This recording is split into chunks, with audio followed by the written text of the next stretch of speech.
Hello and welcome to another episode of the CIML Football Pregame Show. It is Week 8. It's a rainy Week 8 here in Central Iowa, but we push on with one of the best game slates that we have seen this season. I'm Blake Walker. Thanks for joining us. We got highlights, coach interviews, RPI rankings, and much, much more coming up on the CIML Football Pregame Show before we get you to your big game tonight. We'll start out with looking at our top 5 plays from Week 7. See if they audible into there. They look that way. They go deep around the middle. Caught! Touchdown, Liberty! Dallas Miller up the middle. 24 yards and a score. Dallas Miller lined up on that far hash there, took a dig, like he was going to do a slant route, cut it off, and went to the post that was wide. Northwest, he keeps it this time, pitches on the ground, picked up, going to be returned. Touchdown, Wolves!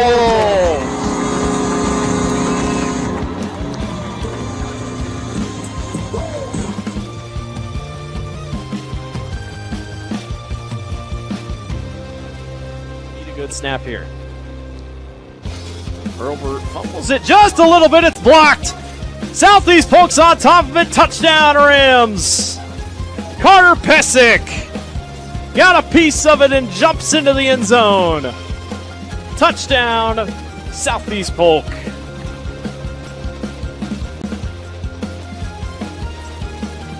It's again in a pass-scene situation. Throws down the middle. Has a guy caught in stride. It's Evan Erlmeyer at the 25. Makes a move towards the left pylon, and it's going to be a score. Well, he said 54 yards. Said once before he didn't go down the middle very much, and he's found Erlmeyer in the middle. He took a zig out, took a zig in. Took the zig back out. He went down there. Again, just a very soft zone here on the near side. Moberly fires short, caught upfield. There goes Carson Robbins. Robbins with his breakaway speed. He is not going to be caught. Touchdown, Southeast Polk. Breakaway speed on a 70-yard dash and go. And the Rams take a 12-0 lead.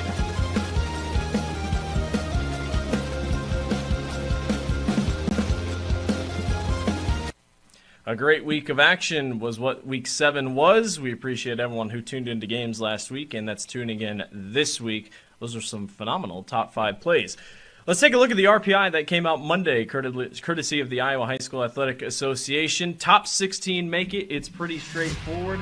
Number 1, Southeast Polk leads the way. Number 2, Dowling Catholic. Bettendorf at 3, Pleasant Valley at number 4. No surprise there, no changes. Southeast Polk and Dowling Catholic face tonight. I wouldn't expect the loser to drop very far, if at any. Cedar Rapids Kennedy jumps up to number 5, one of the top offenses in the state of Iowa. They get Cedar Falls tonight. Ankeny at number 6, they get Valley. Ankeny trying to take away a home playoff spot. Waukee Northwest at number 7, Waukee at 8. The Warriors drop after the loss to Southeast Polk. Cedar Rapids Prairie at number 9, the best 4-3 team currently in the RPI. Ankeny Centennial at number 10, Cedar Falls at 11, good jump by the Tigers. Linn-Mar at 12, Iowa City High at 13th, Iowa City West 14th, Sioux City East 15th, and then Urbandale and Johnston back-to-back on the cutoff. Urbandale would be the first team in. Those teams face tonight Keep an eye on that one. Winner jumps into the top 16. The loser is on the outside looking in. Dubuque Hempstead at 18th, Davenport West at 19th, and the Valley Tigers with the best opponent record in the state at 40-23. Valley at 2-5 sits number 20th in the rankings, but they have to beat Ankeny tonight to keep their hopes alive. If they lose to Ankeny, they are going home. That is your RPI rundown for Week 8. One more week left. It's make or break for a lot of these teams. We're going to take a break, and we'll be back with coach interviews and much, much more. You're watching the CISN Football Pregame Show. Hi, Joe the Car Guy, head coach of Westside Auto Pros. When your car is on injured reserve, you want to get it back in the game as soon as possible, so bring it here to Westside Auto. I have the team of experts that can fix every automotive injury, whether it's a fractured joint, a broken part, or if your car just got its bell rung. We'll do a complete physical to make sure your car is game ready for the entire season. So bring your car to Westside Auto Pros and we'll get you back in the starting lineup in no time. Hey, you guys are dogging out there. Move it, move it, move it. It's our construction sale here at DeArmond Ford Indianola. We're expanding and setting sales records. Check out our Flex Buys, the new way to buy. Save big with a new F-150 XLTs and the new 2024 Edge. Also save on new Ford Explorers and Expeditions. And check out all DeArmond certified used vehicles, all sold with a 1-year bumper-to-bumper warranty. Find out what's going on at DeArmond Ford Indianola. DeArmondFord.com.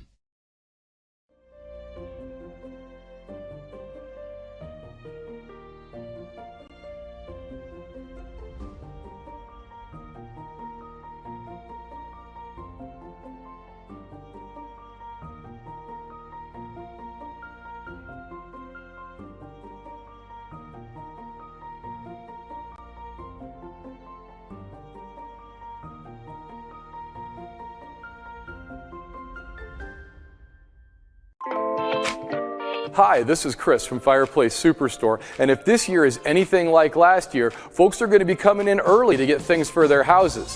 What you need is a high-efficient gas insert from Heat and Glow. Come in now and beat the rush, and Heat and Glow will help you out with some special promotions on gas inserts. We'll be doing up to $200 off on our gas metal inserts to retrofit into your drafty old wood fireplace. Come early, beat the rush. Fireplace Superstore, 109th and Douglas in Urbandale.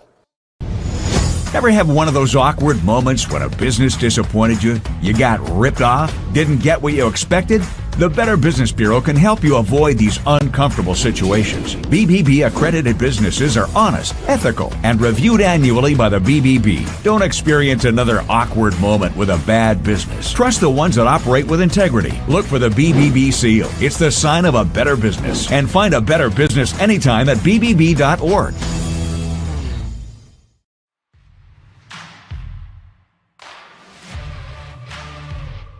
Welcome back to the CISN Football Pregame Show. I am your host, Blake Walker. It's time for our coach interview segment of tonight's broadcast. Paul Yeager had a chance to sit down with Coach Pizzetti of Ankeny Centennial and Coach Corey Kapatich of Waukee Northwest to talk about their big game, crucial big game, against each other tonight.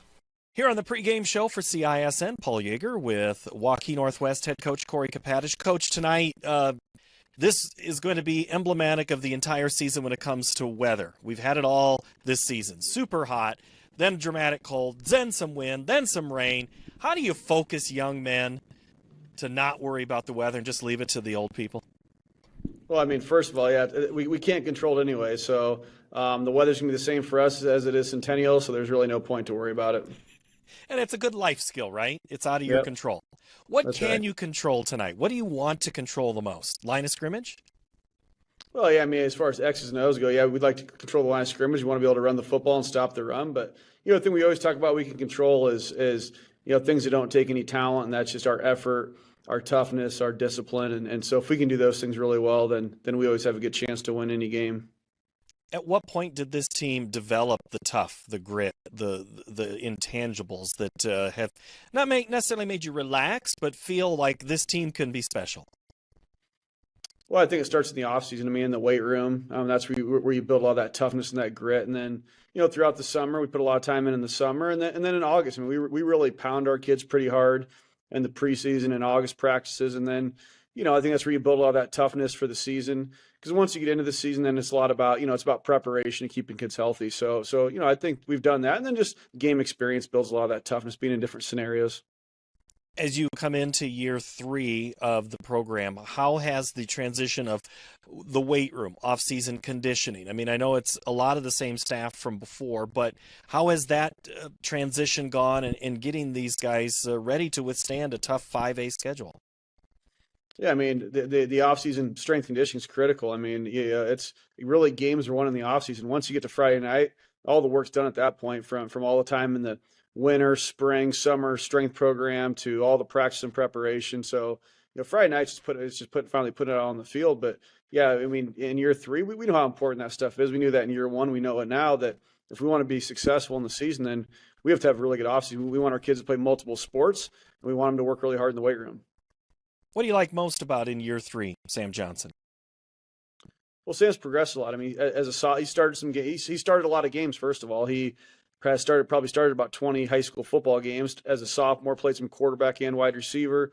Sophomore, he got cut a little short because of injury, and then started every game for us last year at quarterback. I think last year he ran the ball really well. I think he struggled at times in the passing game, and that's something I think I've seen really develop this year. Is he's become a much better passer, which has made us a more balanced offense. How do those debates go? Debates, in quotes, discussions with him about decision-making when you look back on film. How has that progressed? Yeah, I mean, all these big games, when you're playing teams, when it's a Northwest versus Centennial or all these teams in Central Iowa, it comes down to a lot of these games come down to turnovers. And so that's a big emphasis for him is taking care of the ball every Friday night and making good decisions. Running back wise, Sam is your leading rusher. A couple of other guys featured as running backs, but what did James and Woodruff bring to this offense? Well, we started off with, it was mostly early on. We had an injury to one of our running backs in the preseason. It was mostly Ryan Woodruff, taking the bulk of the carries. And again, at this level in 5A football, you really need multiple running backs. So Caleb had been playing wide receiver. We've bounced him back. He's doing both now. We bounced him back to some running back, and I think both guys are getting better every week, and both are running really hard right now. So it's important, I think, to have two guys there to be able to kind of shoulder that load. Offensive line wise, how has that group gelled, and what do you like most about them? Well, it's a senior heavy group. Malcolm Mutai and Landon Kennan, those guys have been starting since they were sophomores. Two of the other guys are seniors as well. So it's a senior-heavy group, and I think they've done a good job in pass protection. I think we're getting better run blocking. So I think it's a group that has some experience, has some senior leaders, and has gotten better each week. Defensively, I look at some names that we've seen over the last couple of years, and you just hope that they get better. Lamb's been one of those guys. What stands out to you in his play?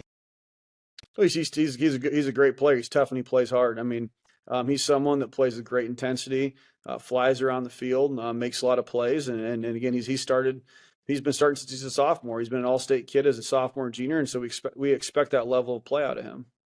Other guys on defense that we're going to see a lot of tonight. Harry Linen, I mean, he's another. Him and Chase are our two. He was all-state last year as well, and so again, those two kind of, I think, anchor our defense. Our defense is going to be as good as they take us. So if those guys are playing well, then I think we're going to be really good on defense. I think our defensive line has done a solid job controlling the line of scrimmage up front and not getting pushed around. You're well aware of the high percentage passes that.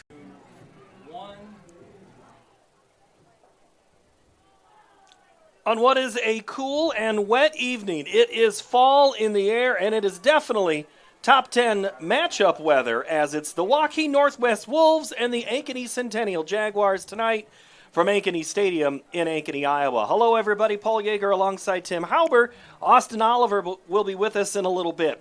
Tim, when you look at this game, I had a hard time, and you just heard in the interview with Coach Pizzetti and with Coach Kapatich. These two are almost the same team when you look at them statistically, their philosophies, their strengths. What stands out to you, though, as a difference against these two teams? I can't find many differences and looking at that. Maybe because of turnovers here and there, but they're both big physical teams. They run the ball very well. They have identical records. If you look at the power rankings, either one can rank from number 5 to number 10 in the Division 5. And this is something that is fun to see in all the polls. They're all there at top 10. Centennial is 4th in the BC More, where Northwest is 7th, according to the Iowa High School Athletic Association. Maybe the players will help sort us out a little bit. These are 2 or 3 of the top 5A offensive teams for touchdowns would be Kennedy, Centennial, and Northwest with 38. But for Northwest tonight, Tim, it's about keeping it healthy, and it starts with the guy at quarterback.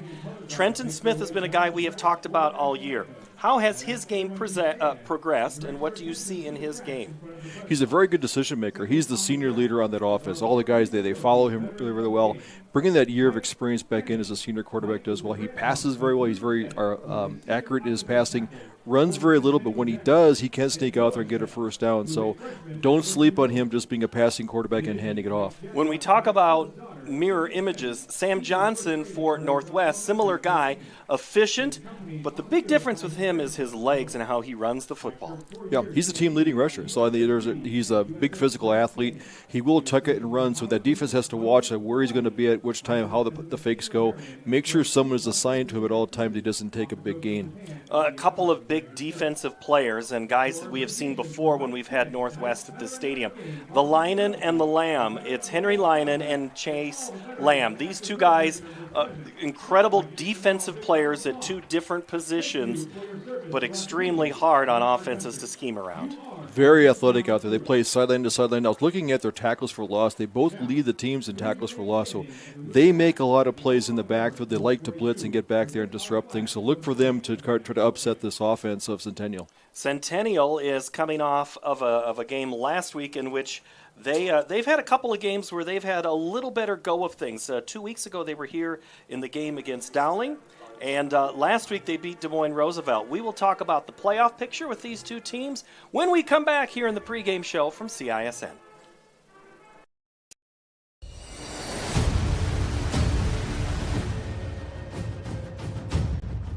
Hey, you two. We all want to be winners, right? The winning drive comes from choosing unleaded 88, a cleaner burning fuel made from corn. That way, we all win. Now give me some weight.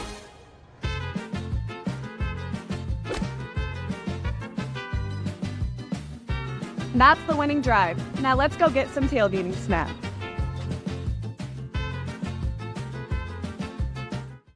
Free Godfather's Pizza begins with the download.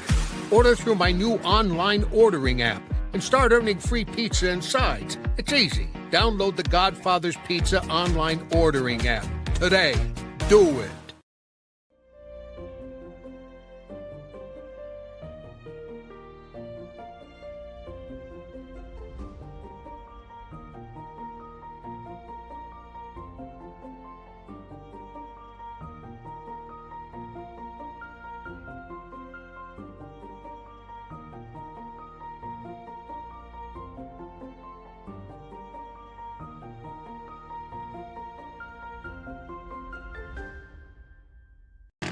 It's our construction sale here at DeArmond Ford Indianola. We're expanding and setting sales records. Check out our Flex Buys, the new way to buy. Save big with a new F-150 XLTs and the new 2024 Edge. Also save on new Ford Explorers and Expeditions. And check out all DeArmond certified used vehicles, all sold with a 1-year bumper-to-bumper warranty. Find out what's going on at DeArmond Ford Indianola. DeArmondFord.com.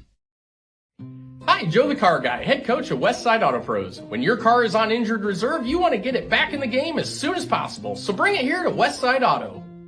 I have the team of experts that can fix every automotive injury, whether it's a fractured joint, a broken part, or if your car just got its bell rung. We'll do a complete physical to make sure your car is game ready for the entire season. So bring your car to Westside Auto Pros and we'll get you back in the starting lineup in no time. Hey, you guys are dogging out there, move it, move it, move it! Iowans are working hard, but high prices make it even harder to keep food on the table. Record numbers need help. Your neighbors, your friends, your community. Stopping hunger starts here. Back here at Ankeny Stadium, Centennial and Northwest getting ready to go. We have some playoff scenarios in place here, Tim. Remember, 16 make it, the top 8 hosts. What's really at stake tonight is who is going to host. Waukee right now, according to the Athletic Association, is 7th. Centennial, 10th. Winner likely to host, the loser likely to go on the road.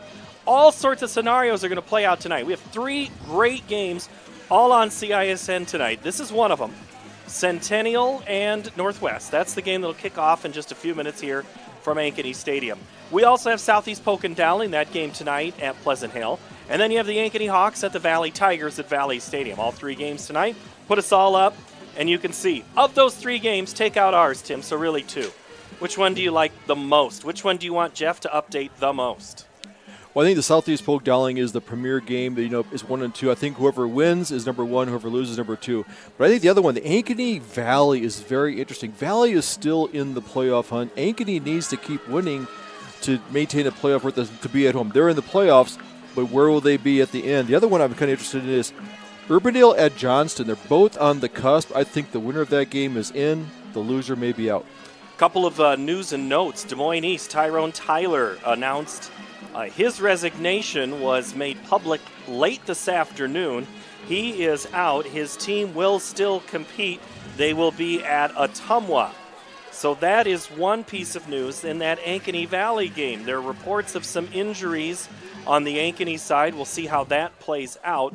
Valley could win. If they would win their last 2 games, Tim, they would likely be in the playoffs at 4 and 5. You look at the Valley schedule, it is a gauntlet. According to the Athletic Association, Valley's not even in the top 16 at this point. But given what they have gone through BC Moore, which remember, not all wins are created equal, Valley, with a record with only 2 wins, is 10th behind Ankeny tonight.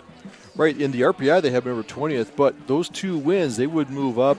I think there's going to be some juggling. There's some teams up at the top that may drop out if they lose the game here because they're 4 and 3. Because it'd be hard to make it at even a 6 and 3 if you don't have the right RPI. So there's going to be a lot of movement the next 2 weeks in the RPI index. All right, speaking of movement, let's keep him warm on the ground. His name is Austin Oliver. He's the 3rd member of our crew. He's down underneath the goalpost, which, Austin, as I looked and made the drive over from Johnston to Ankeny, the rain picked up.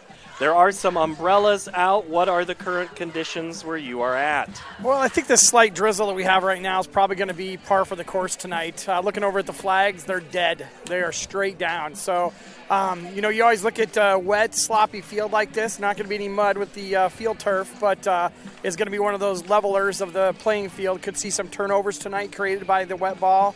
The wet field, so it could be a couple variables that weren't expected coming into the game tonight.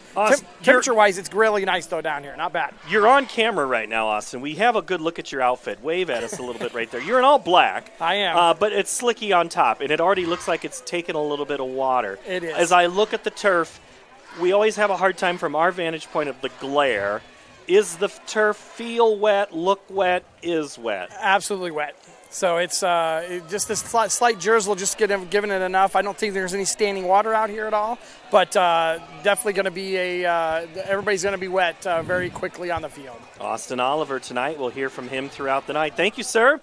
Tim, when you hear about these conditions, advantage either team? No, because they're very good defensive teams. I think it slows the running backs down a bit. The footing is still great out there. I think they wear cleats and stuff. It's when the ball gets wet that you may find receivers, if they tuck it, their arms are wet, they might slip out. They might have a little bit harder time catching the ball. I think defenses love it because it slows everything down a little bit. They can go there and start, putting their ears back and going. So I think both teams have to play in it. I think it's an equalizer. They both have to deal with it. So I don't see any advantage or disadvantage for their team. We haven't even kicked it off, and you've already hit a square on the bingo card. Oh, right. Yeah, I love it. Both teams in their locker rooms. When we come back, we'll see them run onto the field. We will have the coin toss, and we will have kickoff. It's Waukee Northwest and Ankeny Centennial from Ankeny Stadium when we return. This is high school football on CISN. Ever have one of those awkward moments when a business disappointed you? You got ripped off? Didn't get what you expected? The Better Business Bureau can help you avoid these uncomfortable situations. BBB accredited businesses are honest, ethical, and reviewed annually by the BBB. Don't experience another awkward moment with a bad business. Trust the ones that operate with integrity. Look for the BBB seal. It's the sign of a better business. And find a better business anytime at bbb.org. Western lets your UTV power through the storm. The Impact V Plow and Impact Straight Blade, with the features the pros demand. Custom tailored for your UTV. And to keep your work top-notch, rely on the Tornado UTV Hopper Spreader. Now that's a job well done. Western, more jobs done faster. Visit Truck Equipment Inc. today at truckequipmentinc.com. Pink out night here at Centennial, the home crowd in pink, especially the student body, and they're a little slow to arrive tonight. I think a few folks will be watching on the internet, so glad to have you here. Hope you enjoy the stadium scenario as well. We have a good halftime again. We're going to talk marching band. Scott Hook, director of bands for Ankeny Centennial. They took first last week at the Valley Marching Fest daytime event, second, and the nighttime event. So great night for them. We'll get to hear about their show. Mid-Iowa band competition tomorrow night. We're playing football, though, here.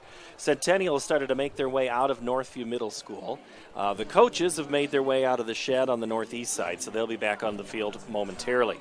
Tim kind of talked about some of these other games tonight. Let's take a look at them again. There's a look at that rain, that drizzle that Austin talked about in his report, and you can kind of see the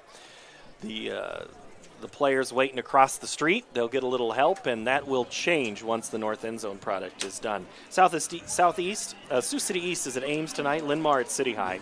Urbandale at Johnson, one of the games that Tim is watching. Marshalltown's at Lincoln. Dowling is at Southeast Polk. Ankeny at Valley.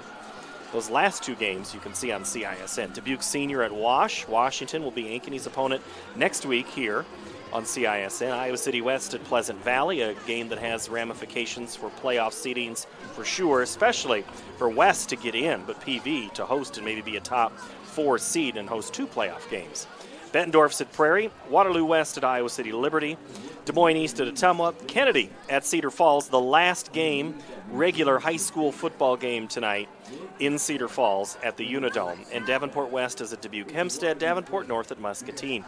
Tim, we had Cedar Falls earlier this year, and the last time, kind of weird it'll be to see Cedar Falls next year outdoors. Yes. For a regular playoff or a regular season game. That'll be weird for them. That's an interesting game. You know, Kennedy, a lot of love for them. They put up a lot of offensive stats. Their schedule probably hasn't been as strong. RPI has them at number 5.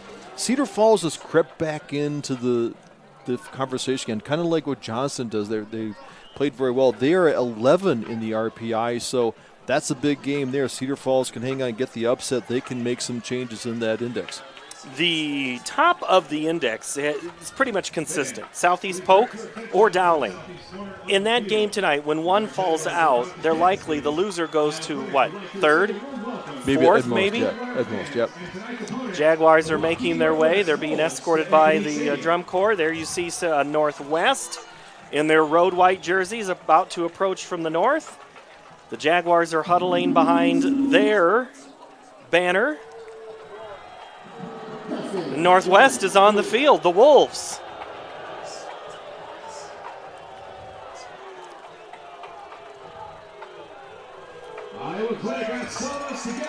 And here come the Jaguars.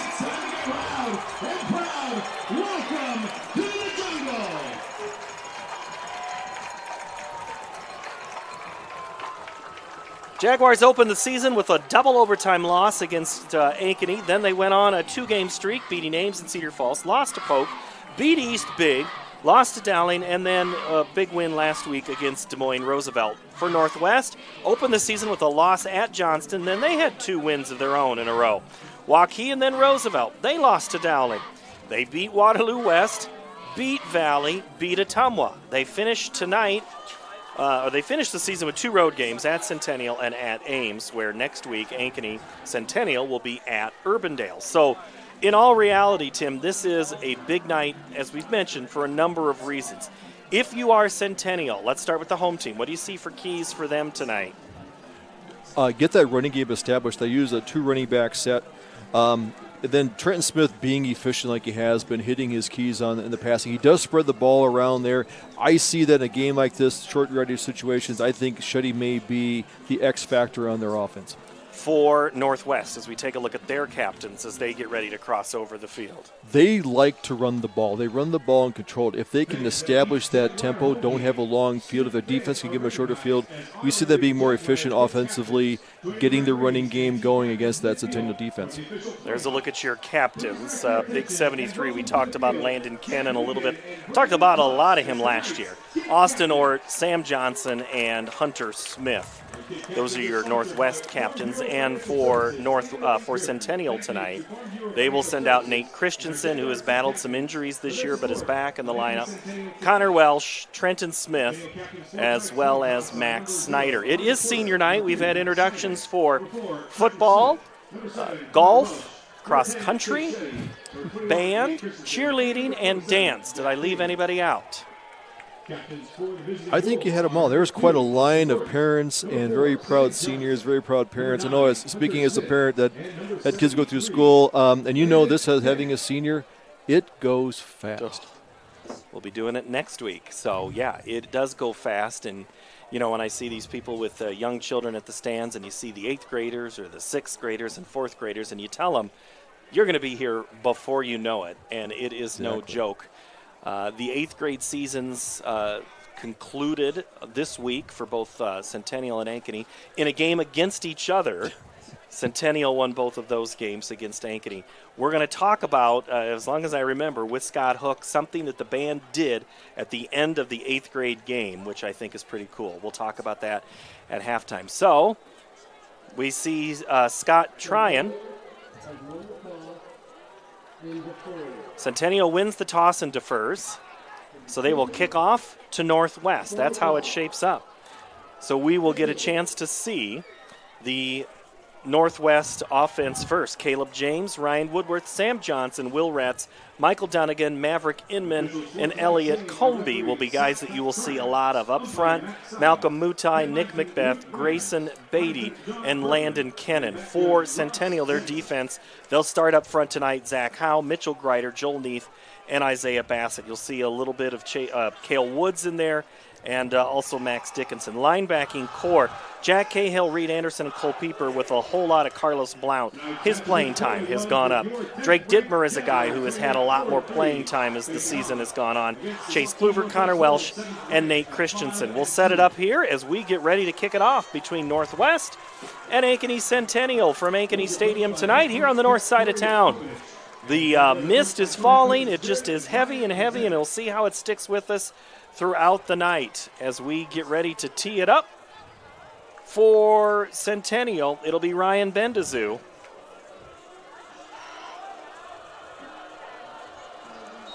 To tee it up. And that kick is a high end-over-end kick taken at the 6-yard line by Northwest and hit almost immediately after his picking it up is Caleb James. He returns it up to about the 24-yard line before he is brought down, and it'll be first down and 10 Wolves from the 24. Nice job by Caleb getting down there, getting off his block right away. Nice open field tackle there to keep it to a minimal return to the 23. You'll see a pretty balanced approach with a little more heaviness on the run. First play is to James on the run, and he stood up with about 1 yard gain. Zach Howe was there second, but their first for Centennial was Mitch Greider.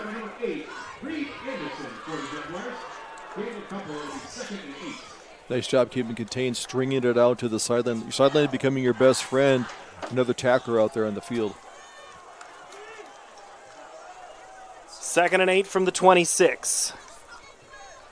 Man in motion, but they go back. Lamb up the middle. Gets through the into the secondary before he is stopped, popped, and dropped by Chase Kluver. Centennial came in on the blitz, just got caught there in the wash there in the middle there, created opening for that big gain for the first down.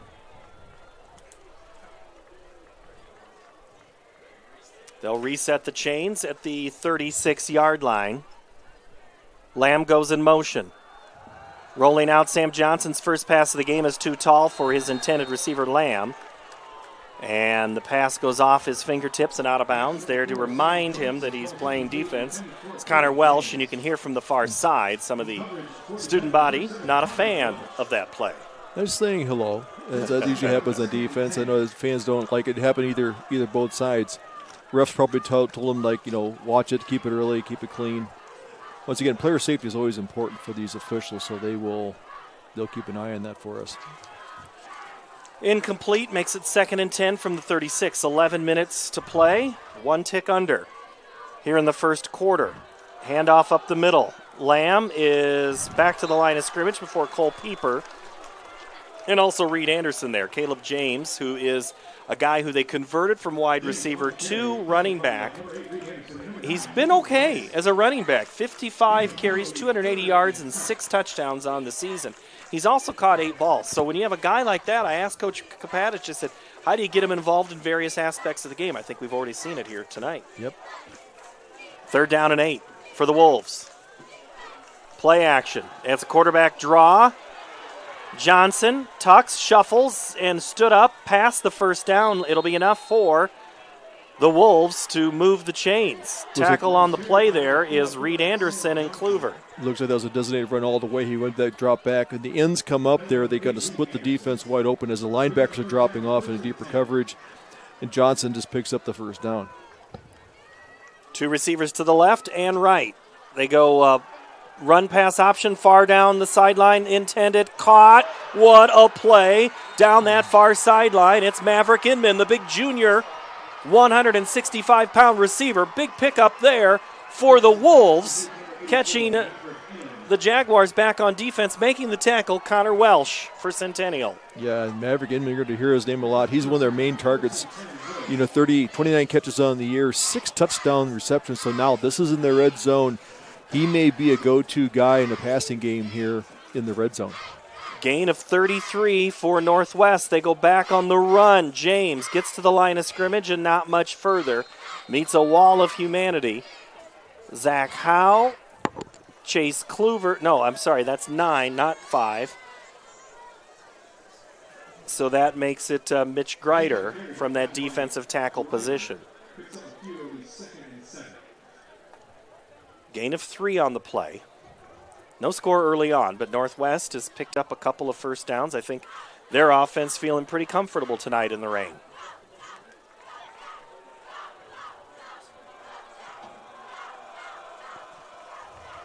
Keeper for Johnson, round left side. He's got some room, gets it near the goal line, puts his head down, and he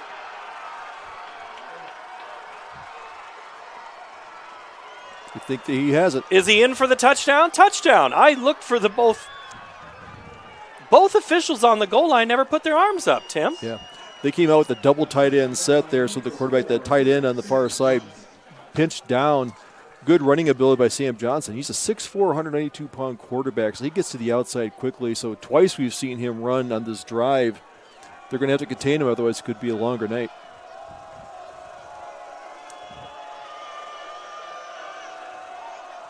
The extra point is up, and it is good by Aiden Gusifa. And it's Wolves 7, Jags 0. 9:05 to play in the first quarter from Ankeny Stadium. Hi, Joe the Car Guy, head coach of Westside Auto Pros. When your car is on injured reserve, you want to get it back in the game as soon as possible, so bring it here to Westside Auto. I have the team of experts that can fix every automotive injury, whether it's a fractured joint, a broken part, or if your car just got its bell rung. We'll do a complete physical to make sure your car is game ready for the entire season. So bring your car to Westside Auto Pros and we'll get you back in the starting lineup in no time. Hey, you guys are dogging out there. Move it, move it, move it. Free Godfather's Pizza begins with the download. Order through my new online ordering app and start earning free pizza and sides. It's easy. Download the Godfather's Pizza online ordering app today. Do it. Tanner Philpott to kick it off. Wolves march right down the field and on a 15-yard touchdown run by the quarterback, Sam Johnson. Philpott's left kick is a little short into an open area, and getting it and getting dropped for Centennial. Looks like receiving it on that kick was Jack Cahill, and then he was drilled. He took a big bounce in there, and he was waiting for it to come down. I don't know if that's a designated, if that's the way he kicks normally, or if that's just a designated pop kick to catch them with normally not your best receiver in that secondary line there. So see if that continues on throughout the night. So let's see how the Centennial offense answers that opening drive from Northwest. Trenton Smith goes to work. Elijah Porter to his left. In motion goes Jackson, fumbled snap, then fumbled again, and Porter is going to just absolutely run out of time. A whole lot of confusion in there for the Wolves. Chase Lamb was there to offer the initial blow. Let's get into, sorry, Austin Oliver, got to go into you. What did you see, Austin, on that first drive? Well, the elements didn't seem to bother them at all. That long pass happened right in front of me. He just out-jumped his coverage. It should be a good matchup the rest of the night. But that jet sweep, that fake jet sweep they just ran, just kind of bumbled that whole play for their first play for the Jags. Loss of 6 on the play. 2nd and 16. Again in motion. They go underneath on the keeper. Or no, they go back to Porter.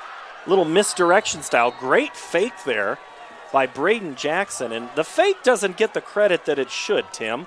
I think the fake on this offense is key. That's been a staple for the Centennial offense, how they run that fake. You never know which running back gets it. Makes the defense freeze for a second, so they picked up some positive yards there, getting the lineman to the outside, trying to create a lane. So brings up now a 3rd and long, 3rd and 15. Gain of 1 on the play. 3rd and 15 from the 19-yard line. 8 and change left to go first quarter. Smith to pass with time. Now he's going to run. Get to the outside, and he is not going to get any further than the line of scrimmage. Harry Linen was the man who delivered the first hit, but hold the phone. We have a penalty flag back at the 19. And it's against Centennial. They'll do probably a holding. They'll decline, forcing them to punt.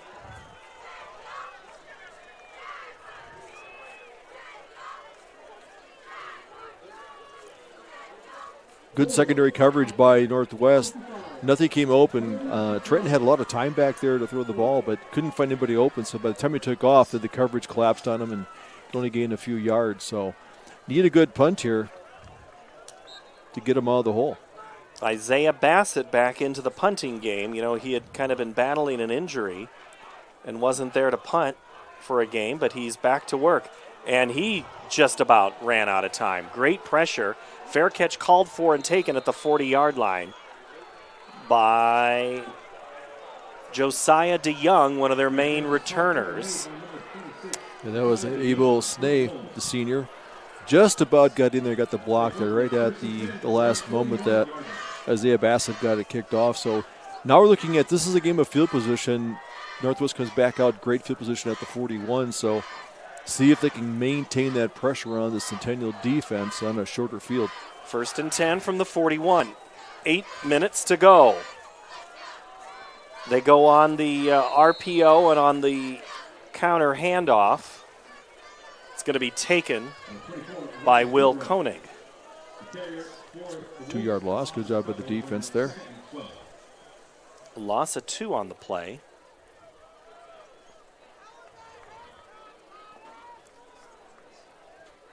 They generally play without a tight end. They're looking at, they do a 5-man front with a slot.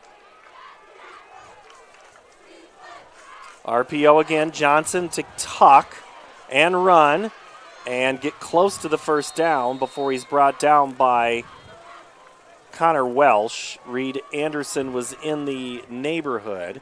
It'll be 3rd and very manageable, almost just about 2 yards to go. Johnson doesn't waste much time back there. If he's got a chance to run, he's going. He doesn't have to go back there and wait for the defense to spread out. He can make his own yards there and finding the open field. Receiver to the left and right. Now the tight end moves back and shifts in motion from right to left. Handoff, Lamb. Zach Howe is there. Cole Pieper comes up to prevent any further forward movement for the Jaguars. Great defensive play. Yeah, Cole Pieper, one of the leading tacklers here, over 35 tackles. Over 3 tackles for loss, coming into the season. So he does like to play in the backfield here quite a bit. 4th and 2. Wolves are going to go for it. I'd watch for Johnson to run. Hard snap count. Let's see if there's any interest in Northwest even kicking this. See this quite often. We see teams go out with a pooch punt from the quarterback.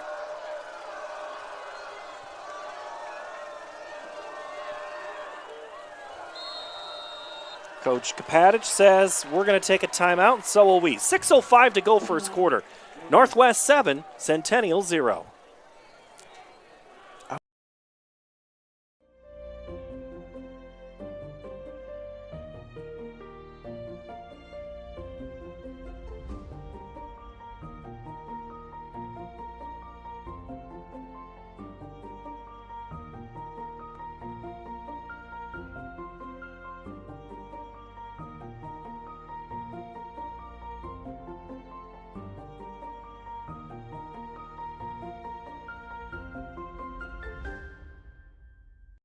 Iowans are working hard, but high prices make it even harder to keep food on the table. Record numbers need help.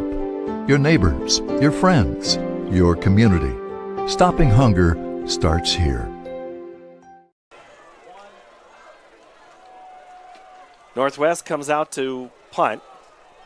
High kick. Braden Jackson calls for fair catch, drops it, then falls on it at the 10-yard line. So we were talking in the timeout, Tim, about the strategy there, and Austin's wondering kind of the same thing about wasting a timeout. He said, Tim, you beat him to it, but Austin brings up a point. Why not just take the penalty instead of the timeout there? Yeah, they're far enough ahead. That's a good point. You can either take the penalty, or else if you're trying to get them offside, you're going to burn a timeout anyway. Run up there with 5 seconds to go on the play clock and see if you can make them jump quickly. But coaches have a rationale for doing that.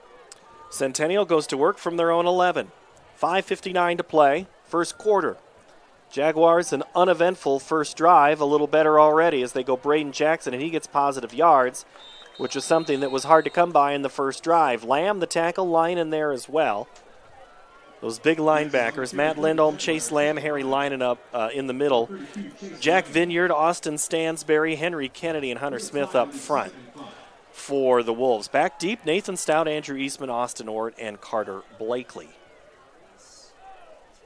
There's a look at the huddle. Drew Schnaden, Blaine Sandquist, Max Dickinson, Gavin Humphrey, Lucas Jurovich, and Braylon Deacon Cahey. Might see a little more of DK tonight. Elijah Smith is hit at the point and gets no further, as coming up for a tackle on that play for Northwest is Hunter Smith. Yeah, Hunter, they really blew it up there. There was nothing open there. The linemen couldn't get their breaks in there. So Hunter Smith's doing a good job. He also is another one coming to this game with 6 tackles for losses. So he does like to play in the backfield. He gets off his blocks really well. They aren't really necessarily real big on the defensive line, but they are quick and athletic, and they do play hard. So now ideally they bring up in a 3rd and long. 3rd and 6 from the 15. Porter goes in motion. Look for him on the wheel route. Over the head of Elijah Porter. Incomplete at the 10-yard line. He was pushed down. That would have been well short of the line to gain. And again, a second consecutive 3-and-out for the Jaguar offense. Yeah, Matt Lindholm, the linebacker, is out there. So if he would have caught it there, he might have tackled him for a no gain. Good coverage by the senior linebacker. So once again, the defense holds. They got to read on what they want to do, getting on their block. So I think that the offense may want to use that offensive line more to see if they can establish that running game. DeYoung back to receive the punt. Bassett to kick from basically his own end zone. Gets a great leg into it. Coverage there by Jackson. And the rest of the Jaguars also on coverage there was Gavin Matheny. And flips the field a little bit, gets it out of your own side of the field, and puts the Wolves at their own 35. We haven't talked to Austin Oliver because we haven't had much offense. But, Austin, what have you seen so far here from those 2 Centennial offensive series? Well, the defensive linemen have, on both sides here, now that the Jaguars have stopped them as well, the defensive line seem to be the anchor point on both of the defenses here. So the battle between those two tonight is going to be one of the key points, I think. Handoff goes to Ryan Woodruff, and he gets nowhere, gets maybe back to the line of scrimmage before Howe, and also up front is Houston Luce. Also saw the cornerback Nate Christensen coming in the tackle. If you like to see your linebackers and linemen make most of the tackles from that position. Snap of the ball, pass, and it's going to be incomplete, intended for Will Koenig. A kind of a pretty hard pass there from Johnson, falls incomplete. Johnson on the season, he has a third year as a starter. Worked his way into that quarterback. Coaches like the way he's developed and his leadership style. He's thrown 8 touchdowns, or he's rushed for 8 touchdowns, thrown for 11, but it's the 9 interceptions, Tim, that probably keeps Coach Kapadich up a little bit at night. Most coaches. Quick shovel pass to the left side. They go Woodruff. He gets back to the line of scrimmage and makes a great cutback, and he stopped short of the line to gain. Tying it up there, it looks like it was... It's like Connor Welsh, like he came up there and stopped him cold there. And Greider. They've got the way the ball spotted. They've got about 1.5 yards to go. I don't think they're going to come out and try that hard count again. They're just going straight to punt formation. Good job of the Centennial defense. Needed a 3-and-out after that. Offense have just done that. So they've been on the field quite a bit here in this first quarter. So good job getting off. But it's only 1 yard to go, and never forget the fake in this situation. They're going to punt it away. And it's a low liner, going to bounce in front of Jackson. He's going to let it go. And their penalty flag comes back out at the point of contact. Philpott and Reed Anderson slow to get up. And boy, the Centennial sideline erupted when that flag came out. Philpott's going to jog off. Even if it was a running into the kicker and a 5-yard, Tim. Still gets a first down. Still gets a first down. Yep. But it's going to be a roughing the kicker. Austin Oliver, I don't know if you saw that any better down on the sideline.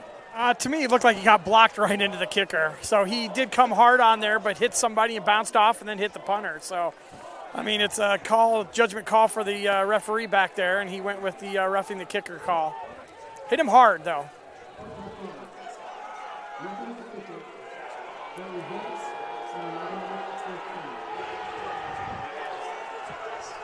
Yeah, I didn't see it either, but I agree with that. He took on a block, came in at a off balance a little bit, but then did make contact with the kicker. So, judgment called by the officials. But it's automatic first down. So, but this is the bigger variety. This looks like it was a 15-yarder, so that puts the ball at the 42 of Centennial. Right, and those are the type of plays we talk about coach indigestion. That's certainly one that can cause it that way. It's going to be back to the offense. Another penalty flag comes in, and then a quick stop and drop of the quarterback. I think now all of a sudden the gloves are off and the niceties are left on the side. I think I heard that up here. I think it was Cahill that came in there and says, okay, we're going to stop you right now. But that flag came in, could be where they're holding.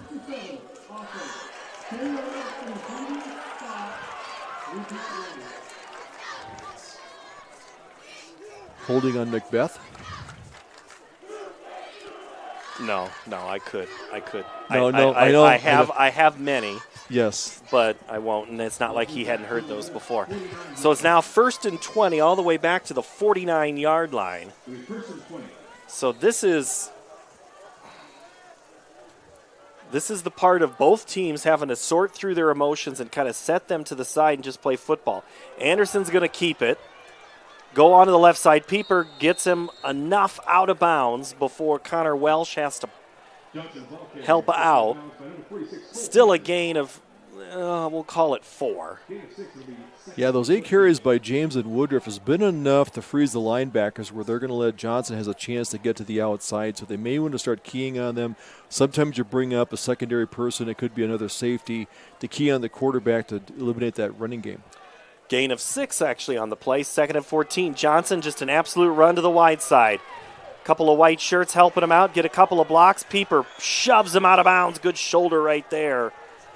But not before he gets to about the 35-yard line. It'll still be 3rd down and 6. When you started at 1st and 20, you call 3rd and 6 manageable. Very.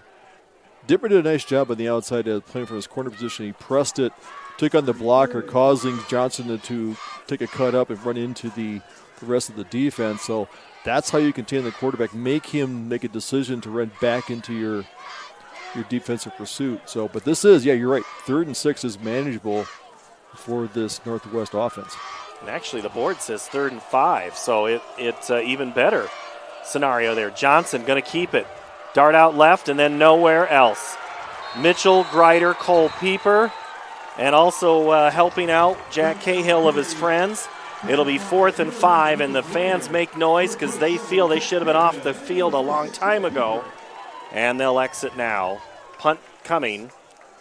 Maybe. Yeah, here comes the punt team for Northwest.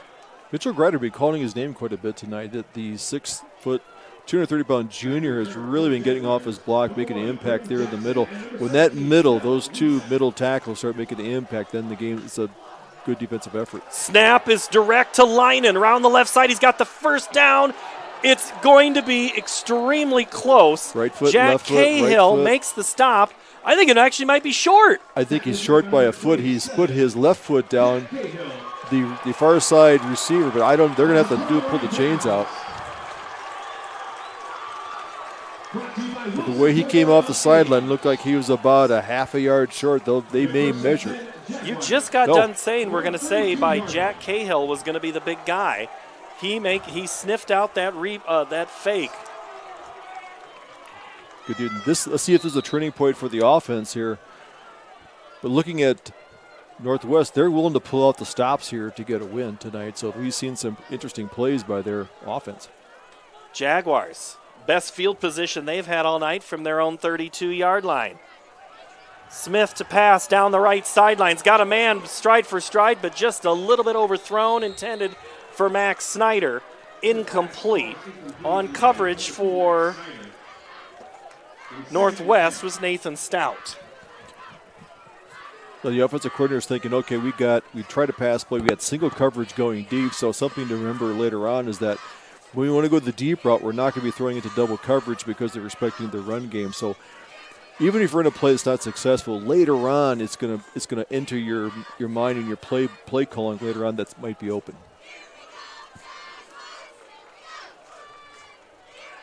RPO for Smith, sets his feet again, throws over the intended receiver, Chase Shuddy. Would have been enough for a first down, but I think I'm hearing a whistle. There is a penalty flag back at the 30. And I also need to make one correction. We won't see Carlos Blount tonight. He is on the side in a jersey and not in action. So again, a little bit of injury sneaking up for both of these teams.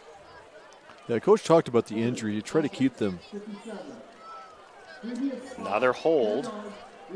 Deacon Cahey whistled there. He was the one that coaches were happy to have back. He'd been out for several games, so that'll make it now.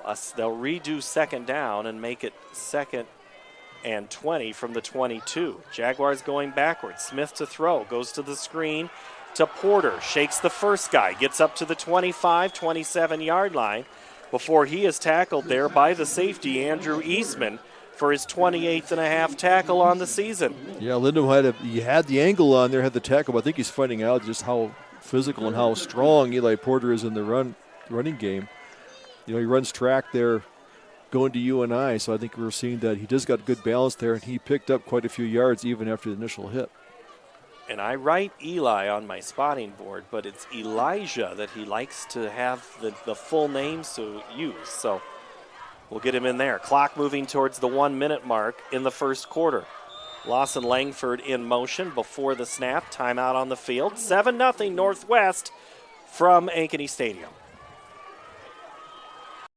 Ever have one of those awkward moments when a business disappointed you? You got ripped off? Didn't get what you expected? The Better Business Bureau can help you avoid these uncomfortable situations. BBB accredited businesses are honest, ethical, and reviewed annually by the BBB. Don't experience another awkward moment with a bad business. Trust the ones that operate with integrity. Look for the BBB seal. It's the sign of a better business. And find a better business anytime at bbb.org.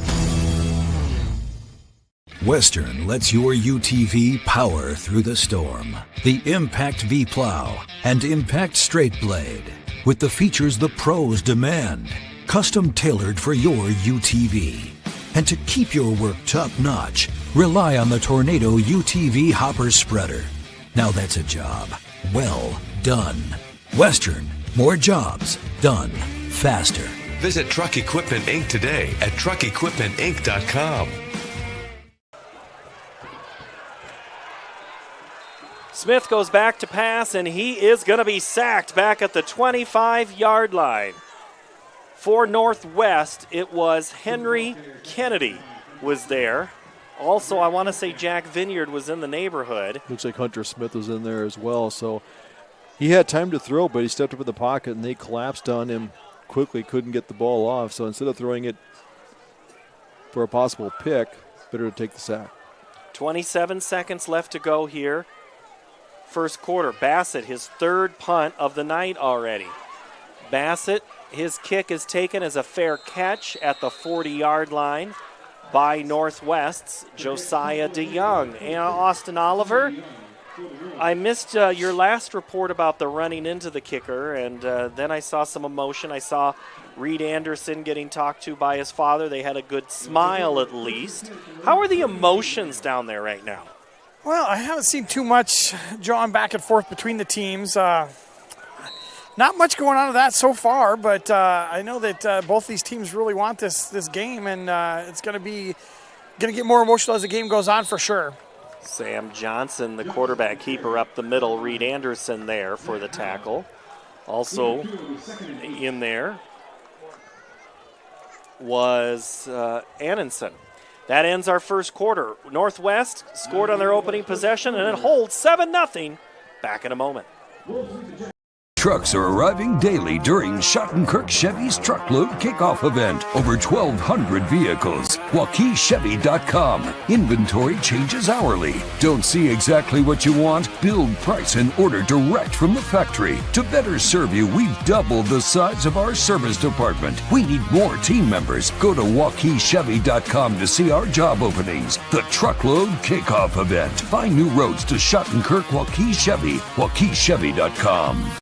When you need to conquer the drifts on your property, get the job done your way. The Western Defender Compact Snowplow. All the professional grade features in just the right size for your mid-sized pickup or SUV. Easy to attach and easy to use. Get the performance to plow like this and finish like this. Western. More jobs done faster. Visit Truck Equipment Inc. today at truckequipmentinc.com. The tiniest of rain cells is overhead, causing light rain. There's a much bigger, stronger-looking system to our north, from Fort Dodge to Waterloo, all the way down to Cedar Rapids, over to Dubuque, down to Muscatine. So I'm inside, of course, but it's not as bad as it could be. Johnson to roll out to pass, throws it downfield off the intended receiver he was trying to find. Penalty flag comes down on that play, and oh boy, they don't like it. Will Retz was the intended receiver, and that looks in the area, Tim. It's pass interference. Yeah, Nate Richardson on the coverage there. I thought he had really tight coverage. They both dove for the ball. He tried to put a hand on it. They say he caught part of the receiver. They threw the flag there, so once again, a judgment call there. But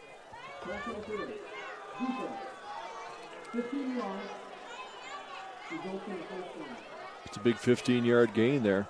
Centennial with only 10 yards of offense, 1 passing, 9 rushing. Northwest, 33 passing, 83 rushing for a total of, I need to extend that, 116.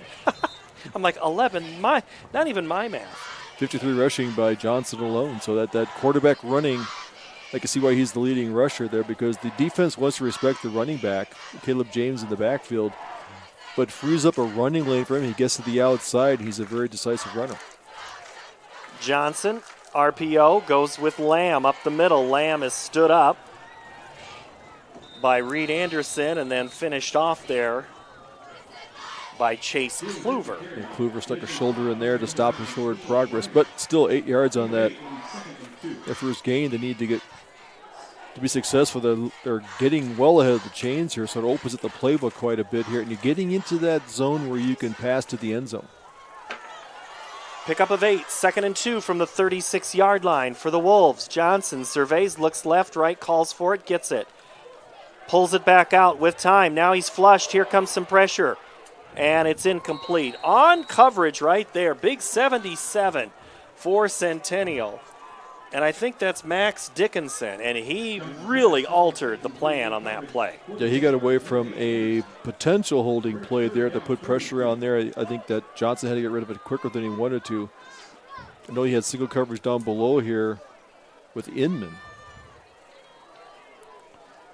And Centennial's been successful stopping him on 3rd and short, so we'll see if they can do something here. And they also brought back in Chase for Harry Lineman. They brought in Linen. Linen for a block for Lamb, and it works. Lamb is hit by Kluver. And also getting off the ground is Drake Dittmer, and that's enough to move the chains. When you have guys like Kennan and Linen, big guys that can move others, that's a huge offense. There's a look at that front line for Northwest. He has Linen coming in there, fighting a lot of oomph in there. He stays in there in that offensive formation, kind of looking at the old, power eye. They go Woodruff, and he lowers his shoulder before Cahill was there first. And also coming up for some help on that play was Nate Christensen. Yeah, Landon Kennan out there leading the block, and he's a 3-year starter for them. Big left tackle for them. They were going he's out there. Malcolm Mutai also is a 3-year starter at tackle for this Northwest offense. Second down play again, this time Woodruff, and not much more than the line of scrimmage. So it'll be another 3rd down where Northwest has been pretty good at converting so far in this game. They found something on their blocking scheme up front. They're able to take on that 4-man front of Centennial. So looking at staying in that same formation, doing a power running game, looking at overload to the right. And they go quarterback keeper Johnson. He gets underneath Dickinson, but well short of the first down. Jaguar defense is trying to do everything they can to keep their team in this game. Going for it on 4th and 2, see if they want to do the hard counter or they're going to go the power eye position. Johnson, handoff. Woodruff gets through. He got on the north side of the 20, and that is going to be enough for a first down to move the chains for the Wolves. So another 4th down attempt. This time, Northwest converts at the 9:16 mark. They already lead 7-0. Big initial hit there, Reed Anderson, but the line got a good push on there, running that power eye, running two backs come in right by the lineman and creating the blocking so they can pick up that 2-3 yards. So looking at Northwest being committed to the run here on this drive, I think they can make it 3-4 yards at a crack. Cole McIntyre, the center, snaps the ball. They go Woodruff up the middle. He stood up. And Pieper was there. Also Kluver and Christensen. All right, Tim, so if you are, this looks a lot like what Liberty did last week against Ankeny. Great first down yardage and into the secondary every time. What is it that Northwest is doing right now? They're getting off their blocks. They're blocking. They're holding their block at a point of attack, creating enough of a seam that the defensive tackles can't get off. They got their double teams up there. Handoff again. This time Lamb around right tackle, escapes the jersey tackle. Pieper grabs hold. Christensen finishes off, but not before he gets inside the 10, down to the 5-yard line, enough to move the chains. It'll be first down and goal for Northwest. Yeah, on the outside there. The tackle came down, pinched down the end, and the tackle, they double team there, creating the outside lane on the right side. So after that power inside the tackles, they did something, bounced in the 5-hole, the gap to the outside. So mixing up their running formations. 8:08 to play before half. We were going to go dive to Linen, and that time Centennial kind of lit that play up.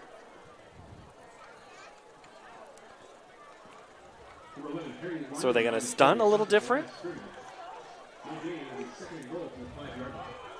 You don't have as much room down here because you're looking at more of a goal line defense, but you like to get your defensive linemen to get underneath and not give up any ground and let your linebackers scrape off and make the play.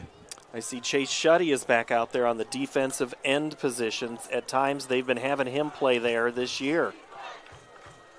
It's a keeper for Johnson. He tries to get to the outside, and who makes the tackle but Chase Shuddy? I ought to be Shuddy's. I'm like on that same wavelength with him. Calling for plays, and he gets the touchdown. Well, his dad could do that quite well. Tackle there. So he's probably looking at Dad, see, I can tackle as well as catch the ball. So good job by Shuddy to really create a loss there. You mean, Dad, your games are on VHS? Johnson fakes, then throws towards the end zone. He's got a man, and it's broken up, incomplete. The intended receiver was Maverick Inman, but covering for Centennial was Nate Christensen. Again, if you are Northwest, you have a decision, 4th down. Looks like it's been made. They will attempt the field goal. As you got a chance, let's watch the replay. Nice job by Nate out there. Got up there, got in front of it. I thought he almost came down with the interception. But Inman's a big receiver, the 6 touchdowns on the year. The field goal is to be tried by Aiden Gusifa. The 28-yard field goal is good at the 6:52 mark. Wolves 10, Jaguars nothing. 6 minutes, 52 seconds left in the second quarter.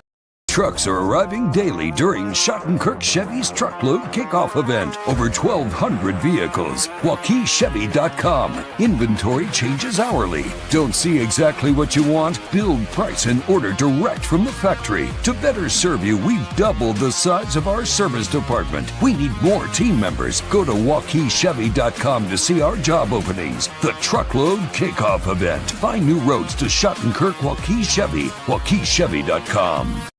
When you need to conquer the drifts on your property, get the job done your way. The Western Defender Compact Snowplow.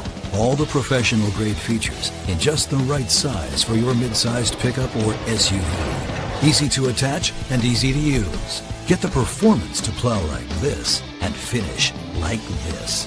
Western, more jobs done faster. Visit Truck Equipment Inc. today at truckequipmentinc.com. Touchback into the end zone. 10-0 Northwest. Ankeny leads Valley 3-0. Dowling and Polk tied at 7. Johnston leads Urbandale 7-2. Here, 10-0 Northwest. We go down to the field with Austin Oliver. Well, I just think on those running plays, they're just overloading with too many blockers in the matchups. Are just not going the way for the Jaguars. So I think that's why that very reminiscent of last week, like you guys said, of the Ankeny game. It's just they're able to get those 5 yards. I think the only thing that the Jaguars have been able to do tonight is get some of those 2nd and 3rd down plays and get a couple stops there. But, just a ton of blockers coming through there on each of those plays. Elijah Porter takes the handoff. Centennial, Austin, and Tim only have 9 yards of offense coming in to the drive, and they just almost doubled it on that play in a gain of 5. Yeah, Henry Kennedy on the tackle there, the defensive lineman. But I get behind those big hogs, I think as one coach referred to them, that, let them do their jobs if the drive blocking works.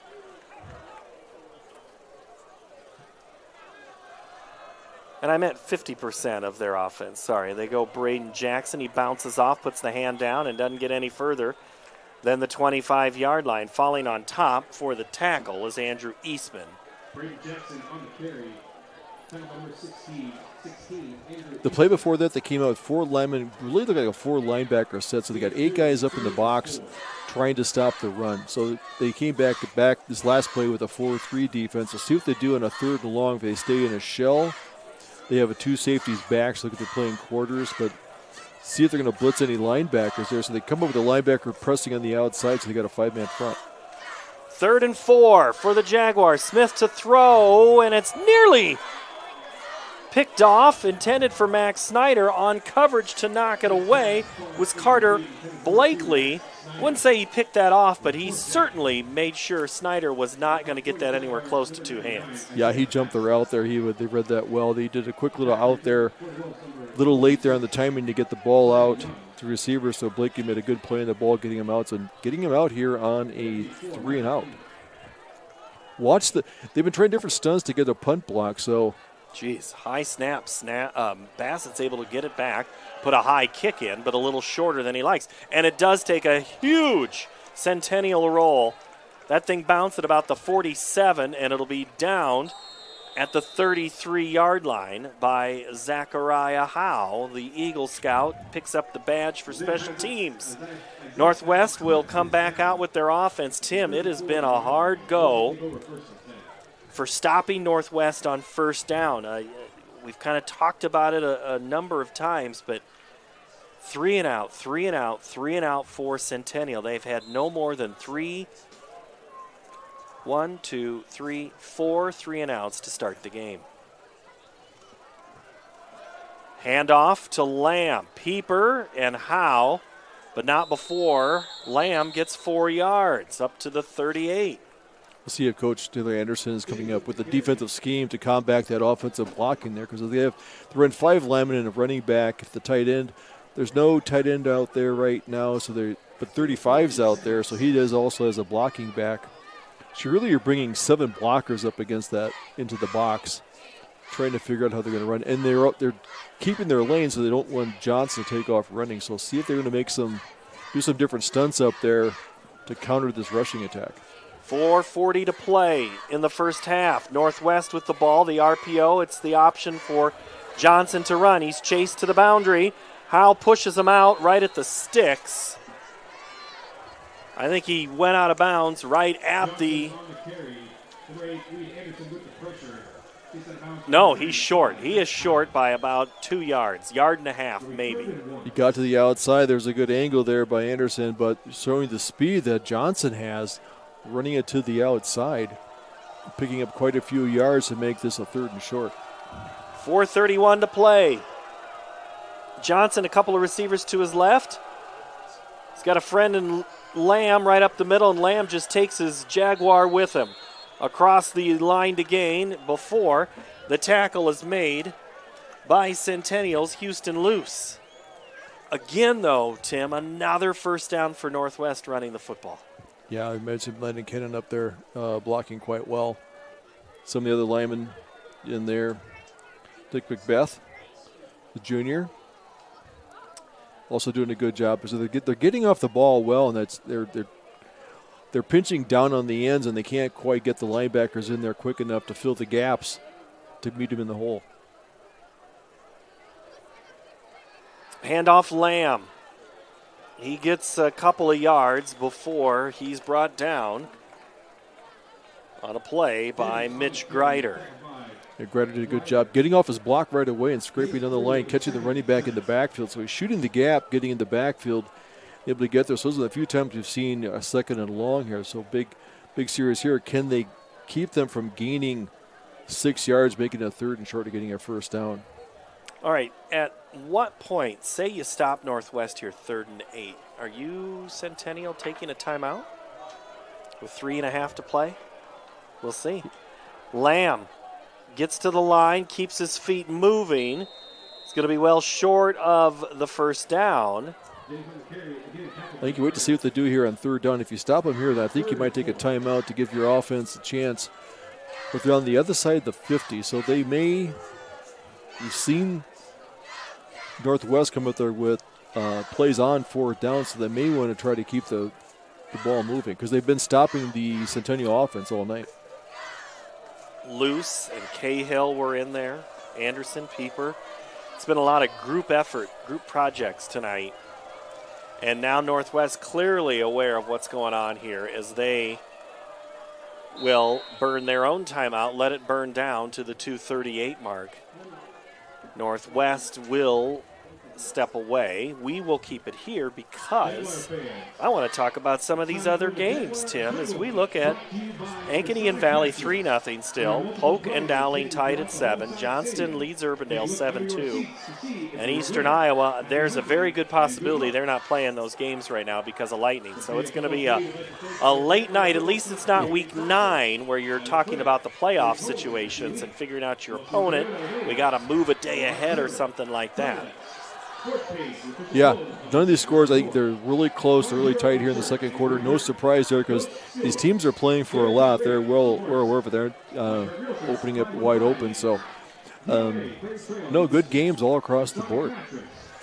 This is the last game for many teams in 8-man A, 1A, 2A tonight. They've gone to the 8-game season, and then more teams make the playoffs. Right, so they'll be starting here soon next week. So, yeah, the season is somehow rapidly winding down. 3rd and 4 from the 47, 2:38 to play before half. Out of the timeout, the Wolves go to work. Play action. It's going to be Johnson. He fumbles the football. Picked up by Cole Pieper. Pieper picks it up at the 46, and that's a game changer at the 2:30 mark. There was a blitz there in the middle. I'm not sure if it was Kluwer that got in to Reed Anderson, but he got the quarterback around there, and as he was up there, he almost was at the first down marker, but definitely the ball was stripped out. Let's watch the replay, because I think part of it is Johnson gets popped, right? Kind of gets wobbly. He's thrown off balance, so I still can't see who caused that. Maybe Austin has that. We'll check with him after this play. Possibly Zach Howell got an arm in there. 2:30 to go. Porter goes in motion. They go with Smith. Throws down Max Snyder. Going arm for arm. And no penalty flag comes out. Carter Blakely. I don't know, Austin, did you happen to see who caused that fumble before? I did not. Okay. I missed it. It was tough. It was right there in the middle, and just making sure we got eyes. Let's use them. Well, Zach Howe, he's a defensive end, so I love defensive linemen. So I'm going to say that he got an arm in there. I saw him. He has the pink shirt on, so I'm going to say that until I'm corrected, we'll give him credit for getting arm in there and causing that strip and hitting him early. So. Incomplete pass, 2nd and 10 from the 46. Underneath, they go on the reverse. Oh, what a pop right there about midfield. Chase Lamb comes up, and boy, slow to get up is Elijah Porter. He kind of shakes off that left arm. Well, Austin Ort came up there and took the brunt of that run there, so now it's 3rd. Still missing out there with 2:14 to go. Did you say lost an arm? No. Oh, I said Austin Ort. He did not lose an arm. I'm sorry for the Ort family out there. He's still out there doing fine. He did not lose an arm. So let's try to take a timeout at 2:14.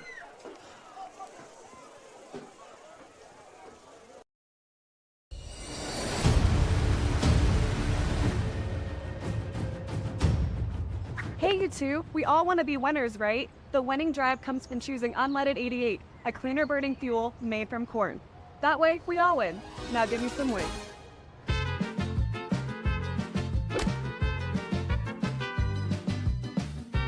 That's the winning drive. Now let's go get some tailgating snacks.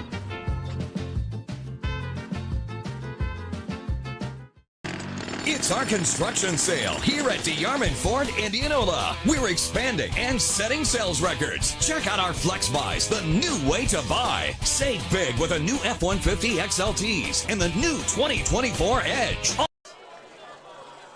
Huge play in the rain, 3rd and 8 on this Friday night, week 8.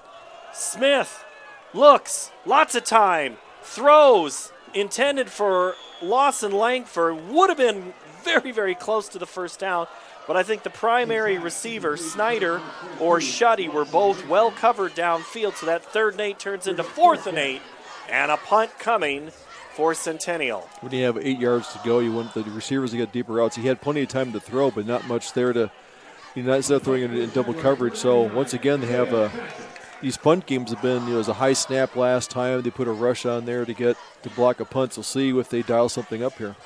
Isaiah Bassett to punt. He's back at his own 32-yard line. Grabs the snap, puts it in. Great kick. It's going to be fair catch called for and made at the 20-yard line by Northwest. And Josiah DeYoung. 2:01, one timeout for each team. I mean, Northwest walked down the field pretty much in that first drive. Since then, they've gotten some first downs, but it hasn't been as easy. Let's see if the Jaguar defense can stiffen here in the final 2 minutes. Handoff up the middle. They go Woodruff, and he'll get a good 5 yards on the play. Something to keep an eye on down here, that Inman, one of the top receivers, He's out here one-on-one on Connor Welch coming from his safety position, coming over, matched up with him. So see if they want to go back, if they want to try something deep here. The clock winding down to see if they can get something going, or if they're willing to let the clock run down here and take a 10-0 lead in halftime. 1:30 on the clock, 18 on the play clock, so it can get right there, even at 2nd and 4. Northwest will now come to the line with 10 seconds to go. Johnson with it. He'll give it back to Woodruff, who will get the first down, keep on his feet. Isaiah Bassett helps finish him off, but Taggart was there, Greider, Kluver, Howe.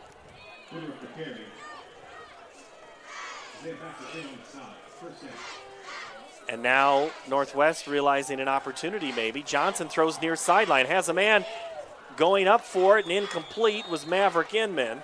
Guarded by Connor Welsh, incomplete. Just stopped his route. He needs to keep running. Yeah, he's got the height on there that he looked at. Yeah, cut off the route a little bit too soon. Battling there, good no call there by the official as the defensive back and Inman battling out for position. So if you're playing the clock game, that stopped it at 1:01. 61 seconds to go. Handoff Woodruff right at the line of scrimmage, hit. Reed Anderson there along with Zachariah Howe. And he'll still get 3, and the clock moves. Northwest is going to have to take one more snap, as there's about 15 seconds difference between the two. 10-0 Northwest in this game. Let's see if they might want to turn Johnson loose on a running play, do something on a rollout where he can tuck it, run, use his ability in the open field to pick up major yards. That bootleg had worked earlier. Could it work again? Or will it just be right up the middle? It's up the middle. Woodruff. He'll keep his feet moving and get stopped well short of the first down. Zachariah Howe was there. Pieper, Greider, Taggart, Christensen. And that's going to be the end of the first half. So we have Austin Oliver. He's going to find the head coach, Corey Kapatich, for Northwest as they make their way off the field. Both teams head to their locker rooms. And Austin, I'm looking for you. I see Coach.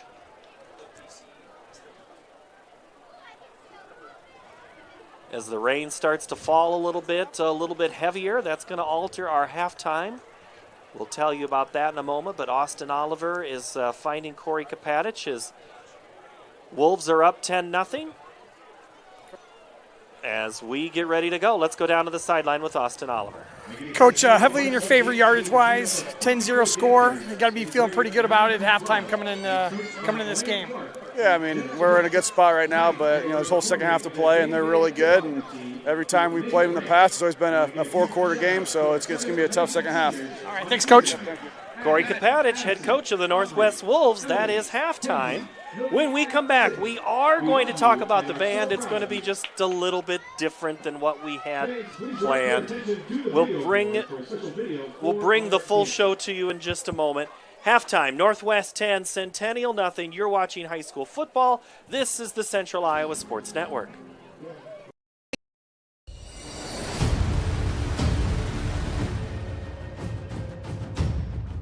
Hey, you two, we all want to be winners, right? The winning drive comes from choosing unleaded 88, a cleaner burning fuel made from corn. That way, we all win. Now give me some wings.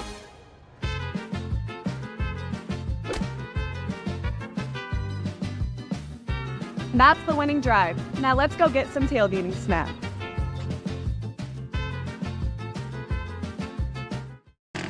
It's our construction sale here at DeArmond Ford Indianola. We're expanding and setting sales records. Check out our Flex Buys, the new way to buy. Save big with a new F-150 XLTs and the new 2024 Edge. Also save on new Ford Explorers and Expeditions. And check out all DeArmond certified used vehicles, all sold with a 1-year bumper-to-bumper warranty. Find out what's going on at DeArmond Ford Indianola. DeArmondFord.com. Hi, Joe the Car Guy, head coach of Westside Auto Pros. When your car is on injured reserve, you want to get it back in the game as soon as possible. So bring it here to Westside Auto. I have the team of experts that can fix every automotive injury, whether it's a fractured joint, a broken part, or if your car just got its bell rung. We'll do a complete physical to make sure your car is game ready for the entire season. So bring your car to Westside Auto Pros and we'll get you back in the starting lineup in no time. Hey, you guys are dogging out there. Move it, move it, move it. Ever have one of those awkward moments when a business disappointed you? You got ripped off? Didn't get what you expected? The Better Business Bureau can help you avoid these uncomfortable situations. BBB accredited businesses are honest, ethical, and reviewed annually by the BBB. Don't experience another awkward moment with a bad business. Trust the ones that operate with integrity. Look for the BBB seal. It's the sign of a better business. And find a better business anytime at bbb.org. Hi, this is Chris from Fireplace Superstore, and if this year is anything like last year, folks are going to be coming in early to get things for their houses. What you need is a high-efficient gas insert from Heat and Glow. Come in now and beat the rush, and Heat and Glow will help you out with some special promotions on gas inserts. We'll be doing up to $200 off on our gas metal inserts to retrofit into your drafty old wood fireplace. Come early, beat the rush. Fireplace Superstore, 109th and Douglas in Urbandale.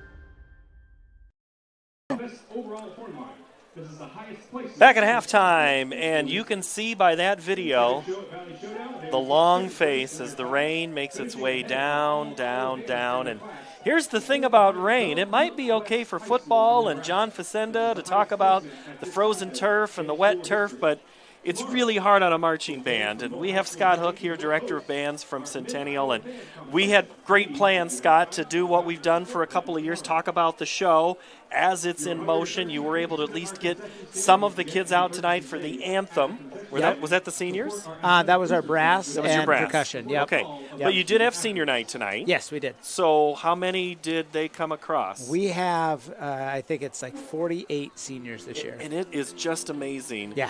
48, and they've had an incredible career. Yes. Thinking this is, you're well into, they've spent all 4 years in the same band. It's not a transition year anymore. They've gone to New York. They've gone to, in fact, they're getting ready to go to New York again. Yes, we're going to New York in about 3 weeks to march. You're going to march in the Veterans Day Parade there? Yep, the National Veterans Day Parade. We're excited to be invited out once again to perform there. So, yep, on November 11th.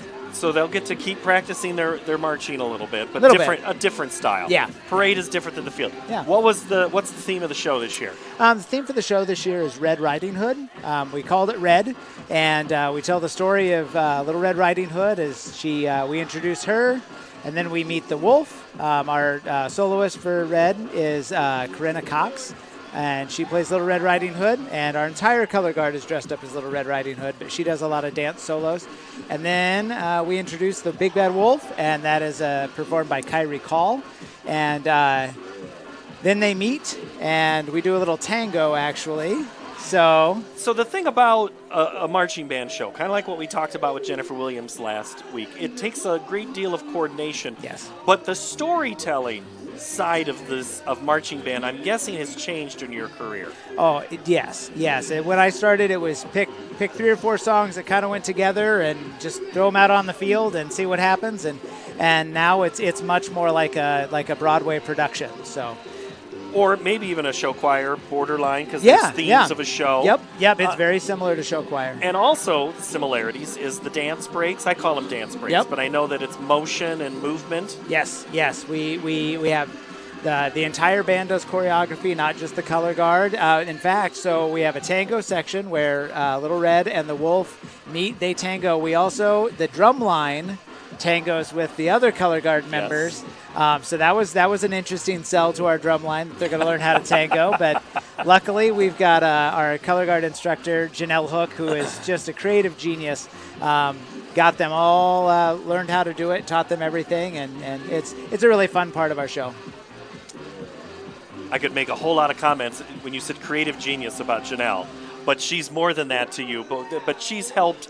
Okay, I'll take this opportunity to talk about some of your other instructors that have helped. Yes. If you can name all the names, it is like an athletic team when you have as many coaches, because you have a color guard instructor, you have a percussion, you have brass and woodwinds and marching. You have a whole team. Yeah, we have. I'm so fortunate that we have such a good team of instructors. Janelle Hook she's our head color guard instructor. We have an assistant color guard instructor, Olivia Kloss, who is a Centennial grad and works here in the district. Jake Teben is one of our band directors, and he is the percussion instructor. And then we have Tyler Christofferson, who assists him. We have Mary Harris, who runs our woodwinds and teaches at Prairie Ridge. Brogan Carney is our assistant band director, and he teaches our brass. Marcus Price is one of our band directors, and he helps with the brass, but he's the one that does all of the electronics. He does all of our sound reinforcement and makes all that happen. So he was really worried about us performing tonight, because that's a lot of equipment that doesn't work well with wet. And you need to be able to play, because I'm guessing tomorrow morning you are playing at the state marching band competition. Yes. Are you playing in Waukee? Yep, at 11:40 in Waukee, we're playing for the state festival. And then, but wait, there's more. Mid-Iowa Band Championships tomorrow night. Yes, we'll be hosting. There will be 20 competing bands tomorrow. We start at 4 o'clock, and then the Ankeny Marching Hawks and the Centennial Marching Band will perform an exhibition. And then we have a special guest. The Iowa State Marching Band is going to come down and perform at the end of the night. So 23 bands. It's going to be a great time. And that is special. The Hawkeye Marching Band goes out and does shows, and they have kids stand up who might be alums of bands marching. I think Iowa State does some of the same thing. They'll say, we have lots of our alums are from one of these towns. Stand up if you marched here or something like that. So it is, I get it. It's a little marketing and recruiting, but it's also kind of cool to say in 1 year you can go from this stadium to going to play in the Big 12. And we have a number of students that are marching currently with Iowa State. We have people marching in every major marching band in the Midwest. But we have several that march at Iowa State, and a lot of that came from seeing them march here, and they kind of got the bug for that. So it's a tremendous partnership. I believe, is the anthem at 3:45 tomorrow? 3:50. 3:50. Then the first band is at 4. Yep. And then you have different divisions. You have some smaller schools, mid schools, and then the big schools.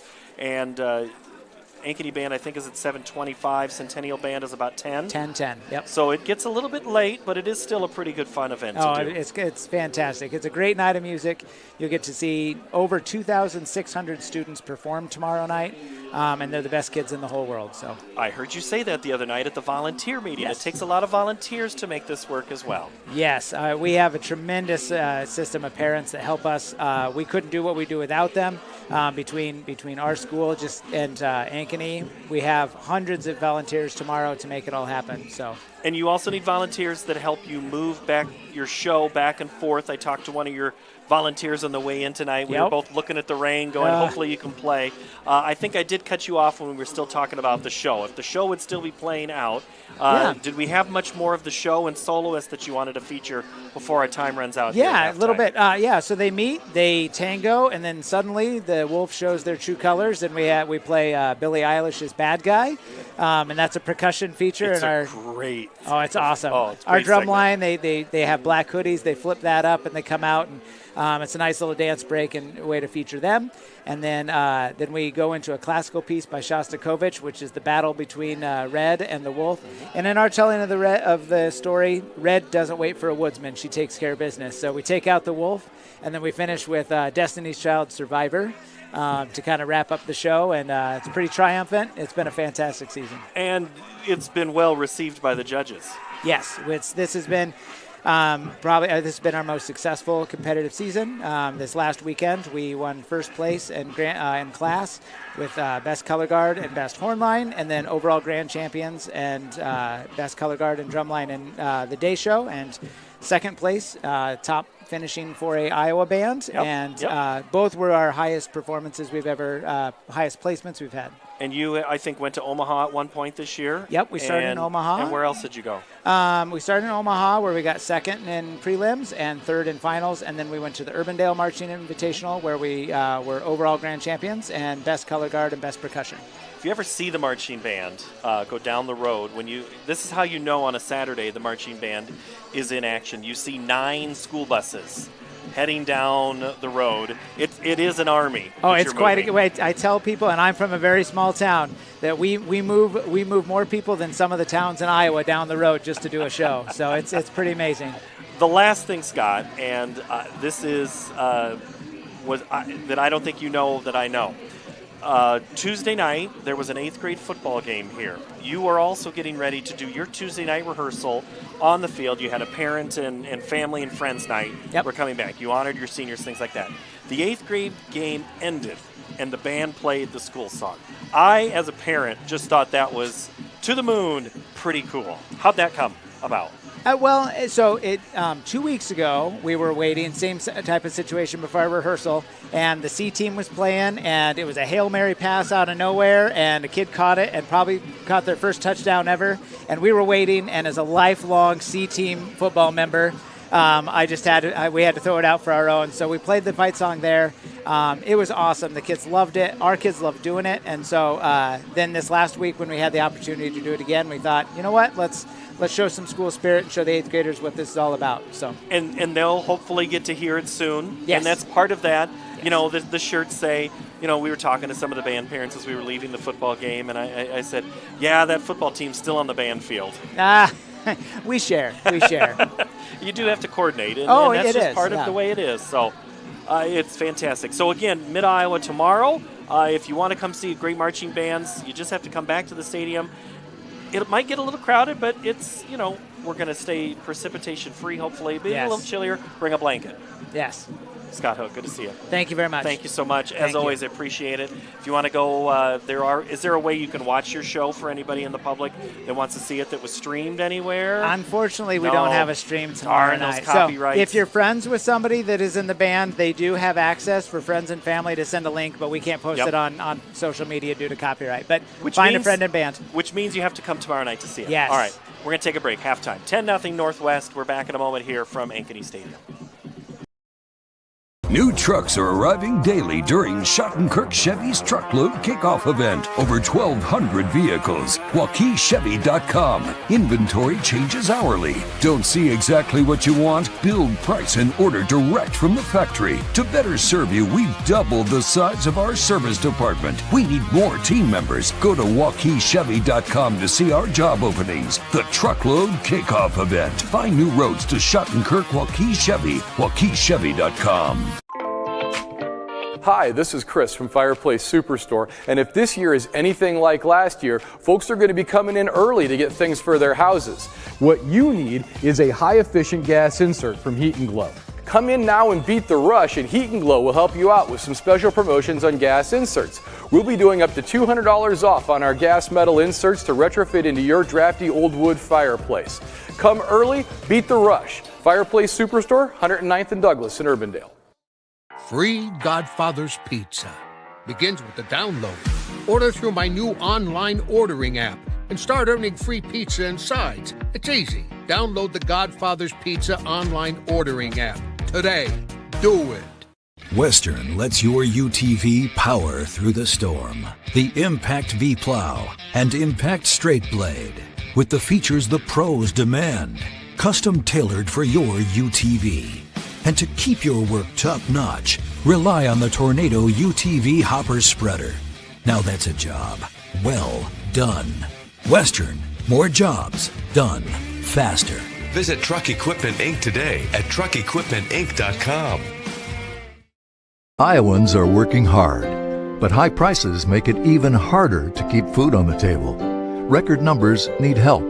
Your neighbors, your friends, your community. Stopping hunger starts here. Halftime here under the lights at Ankeny City Stadium. Waukee Northwest 10, Ankeny Centennial 0. Paul Yeager, Tim Halber, Austin Oliver, and the CISN crew tonight. Glad to have you here. Tim, there's a couple of stats as we get a chance here to discuss, and yes, it is a head shaker.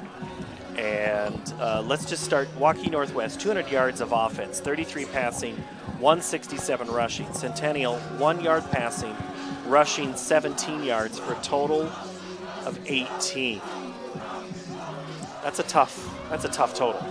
Yeah, if I didn't tell you the score, you'd think it would be 20-0, or we'd be getting close to the running clock. But yeah, total domination by the running game by Northwest coming in here. Their line are getting off the ball quite well. They're using some old power I formation in the quarterback. And we talked earlier about Johnson, how good of a rusher is. He's got 11 carries for 63 yards already this game. So really having quite a good game on the ground.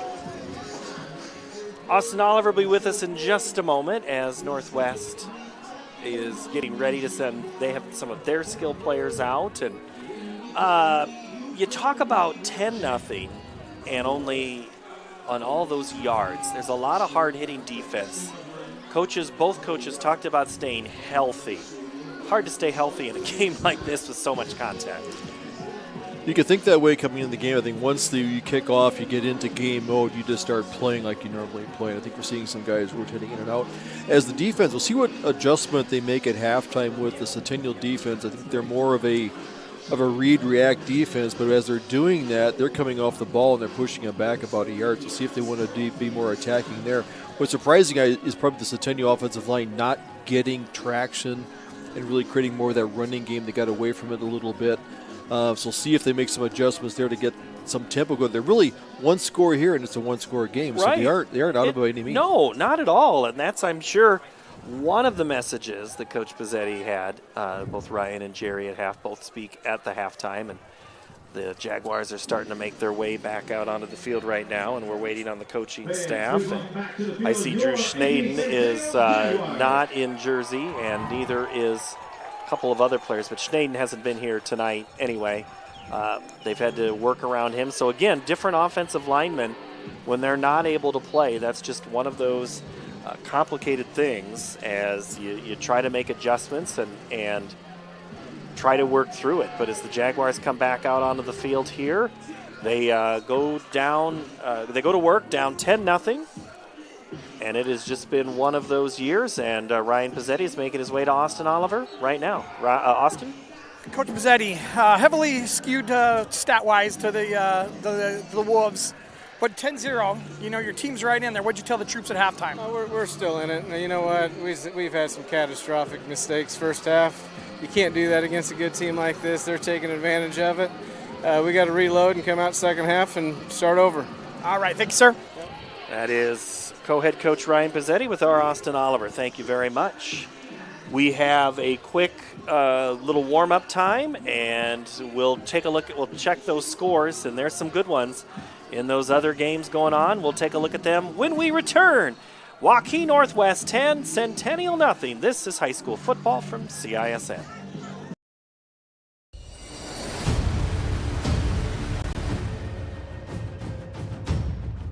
Hey, you two, we all want to be winners, right? The winning drive comes from choosing unleaded 88, a cleaner burning fuel made from corn. That way, we all win. Now give me some wings.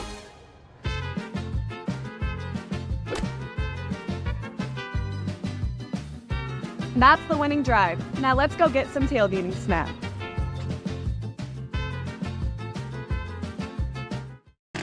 It's our construction sale here at DeArmond Ford Indianola. We're expanding and setting sales records. Check out our Flex Buys, the new way to buy. Save big with a new F-150 XLTs and the new 2024 Edge. Also save on new Ford Explorers and Expeditions. And check out all DeArmond certified used vehicles, all sold with a 1-year bumper-to-bumper warranty. Find out what's going on at DeArmond Ford Indianola. DeArmondFord.com. Back at Ankeny Stadium, 10-0 Northwest. Ankeny leads Valley 3-0. Southeast Polk a field goal better than Dowling, 10-7. Urbandale still has 2, but Johnston's added a touchdown. They lead 14-2. Safeties are the story of the night. Prairie leads Bettendorf 2-0. Cedar Falls in front of Kennedy 7-0. Pleasant Valley leads Iowa City West 10-8. To me, Tim, that's the score that's the most surprising. Pleasant Valley and Iowa City West. Yes, because Pleasant Valley winning may kick Iowa City West out of the playoff picture completely, helping some of them move up, maybe a Johnston or even a Valley if they can, pull out a win. So looks like they started late over there with the weather.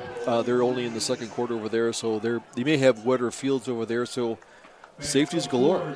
Well, let's see. Prairie would be a turf. Cedar Falls is indoors. PV is a turf.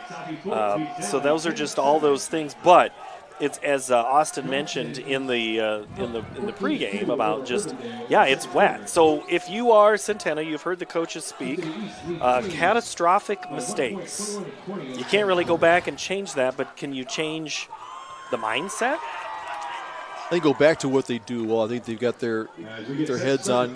Get those big linemen going there. I think get the running game going there because they're really in the game. Only 10 points down, so get back to what they do best. They get the ball here starting the second half. So see how they come out if they get a little more tempo to what they had versus the first half. Tanner Philpott to kick off. JJ Morgan and Braden Jackson back deep for the Jaguars. 24 minutes of football, the last 24 minutes in a home stadium game for the Jaguars. The Wolves kick it off. Philpott's left leg is a high end-over-end kick, 5 yards deep into the end zone, touchback. It'll be 1st and 10 for the Jaguars, who, Tim, really, if I remember correctly, Centennial had no more than 3 plays from scrimmage on any of their possessions in the first half. All 3 and outs. They could double that easily here in one good drive. But see how they go out. Looks like they may want to establish maybe the running game here. See how they want to come out attacking this defense that plays really a 4-3, almost a 4-4 the way they bring up their corners and their other linebackers. Smith goes to work. He's got Braden Jackson next to him. Porter goes in motion. They go underneath to Jackson. He is just basically that offensive line. Now we've got a good rugby scrum, and it's all the way for a 10-yard gain. Maybe close to 11. So those big linemen out there. Okay, let's just get those hogs up there and moving. Move that line. They got the size in there, so go up tempo. Like, okay, we're going to run the ball till you stop us. Max Dickinson and Lucas Jurovich, big part of that play for Jackson. They go with Jackson again. Off left side, he cuts it back up, gets his helmet moving, and shoulder pads upfield, and then I think the ball came out. It did. Good. Northwest has it on the fumble. Jackson was hit, coming up with it. Looks like it is number 2, which is Austin Ort, the senior for Northwest, creates a fumble, and it's a turnover after 2 very good offensive plays for the Jaguars. Let's look at the replay again. Yeah, the hole up there, he cut there. He's really good at being decisive coming up there. It came out just as he was spinning for an extra yard. Got an arm there and ripped it out before he was able to be down. You can see the line judge there say white ball on that play. 1st and 10 from the 39. First offensive possession of the second half, and before the snap of the ball, we have a penalty flag. Looks like it's a legal procedure. One of the linemen moved. You usually get when some guy's in motion, one of the receivers, they try to reset there. You can get 2 people moving at the same time. I think you call a motion penalty. So loss of 5 to start the drive here for Northwest. So the Wolves moving backwards. Johnson to keep it. Bassett stunts, slants, grabs him back, sack. Back at the 49-yard line. Yeah, Bassett came in with 8 tackles for loss in the season. He now has 9 playing in the backfield. That may be the way to combat that. Key different linemen or linebackers on the quarterback make him uneasy back there because he's a dangerous runner when he gets the ball. So now they've got 2nd and long. We don't see Northwest in this position very often. 2nd and 20 from the 49. Part of it's a penalty, part of it was a great defensive play. And now Johnson escapes all of the black shirts in the backfield, runs out of bounds at the 33-yard line. Sending him there was Pieper and Howe as well as Kluver. Coaching staff is looking for some type of penalty back there. There's a lot of scrambling going on there. The pocket collapsed, he stepped up, then he was able to cut back, cut to the right and cut back to the left, found a big open field there because the linebackers had blitzed to get up the sideline, so that's the dangerous part of Sam Johnson. Linen and Shaler are behind Johnson. They go with Lamb around the right side, and even with those 2 big bodies, it's a little harder sled for the Wolves. They get up to about the 30-yard line and no further. Again, you can guess it, the names of the tacklers. Anderson, Howe. 4th and 1. Same formation for Johnson. Again, Lamb stood up at the 30, and I don't think he made it. Mr. Grider in there, other players in there. Once again, I see Nate Christensen, a lot of players coming in. I'll give Grider a lot of the credit for getting off his block. Grider and Cahill caused the turnover. Once again, a turnover on downs and not so much on the fumble, so great field position here at the 30-yard line. 29.5. Didn't even bother bringing the chains out. And that gets the faithful from the Centennial side with a little pep in the step. 1st and 10 for the Jags from the 30-yard line. 10:26 to play. Northwest 10, Centennial 0. Handoff, Porter, line of scrimmage, gets into the secondary. Porter squirts his way out. He's across the 40 to the 45 near midfield before he's out of bounds. That's the best play from scrimmage all night for the Jags right there. Pickup of 18. They took it to the outside, gave a stiff arm to Andrew Eastman, took for another 5 yards, getting up to the 48-yard line. Jaguars go again right up the middle. And again, the offensive line, this time it was Jurovich and Humphrey who had made their way through. I know we talk about Chase Shetty there as a receiving tight end, but he is a key blocker. He's like an honorary offensive tackle out there. He's big on the blocking end. Also, J.J. Morgan coming in playing a wing position with a slot position there. He also is a blocker, so really technically they've got 7 guys on offense blocking for the running back. Smith gives it to Porter, follows his block, shields one, still gets on his feet near the 40-yard line before he is tackled by Ort and also Lindholm there for the Wolves, but that's enough for another Jaguar first down. Yeah, I think they talked to the offensive line. That's been a strength all season long, how well they run. So they want to keep this Northwest defense on the field and see if they can work against them. Northwest have been very good. If they bring an extra back in there, it does open up the passing game down the middle if they're trying to stop the run. 1st and 10 from the 42. Porter, no, they go. Oh my, getting out there and heading towards the end zone is J.J. Morgan. He's inside the 15 down to the 13. However, it might be all for naught. In the land of holding sits a penalty flag back at the 38-yard line. That was a run by J.J. Morgan. He took the end-around handoff. Offensive holding will be spot foul back. And oh boy, now Jerry Pizzetti is out quite a ways, approaching the numbers. I think he's talking about he wants to have it called both ways, the holding call, but that was good blocking up there at the point of attack. Doesn't take away from the run that J.J. Morgan got up there, got a little dance going on, but the running game has been working. So they may want to go back to it because they've gotten some gash runs there to the outside, so see if they stay with their running game. 2nd and 15 from the 48. Northwest shows a little bit of heat but backs off. They go Morgan again, and Morgan stood up but does somehow get past the 45-yard line. Gets a couple of yards back and no more. Off the pile last is Chase Lamb, the senior, who came in with 38.5 tackles, 7 of them for loss. But tonight it's been much more the defensive line that's really been the thorn in Centennial's side. But the Jaguars have had a much better second half. Moving the football, they have it 2nd 13 from the 45. Penalty flag before the snap. There was a little bit of confusion on one of the substitutions. They might have had 2 players had in the set position, might have moved out. Came for the defensive backfield, Judge. They're going to pick up the flag. Did stop the clock there, so it'll restart the play clock. So they can go back. They could huddle up and recall the play again and get settled. Lawson and Snyder come to the right side.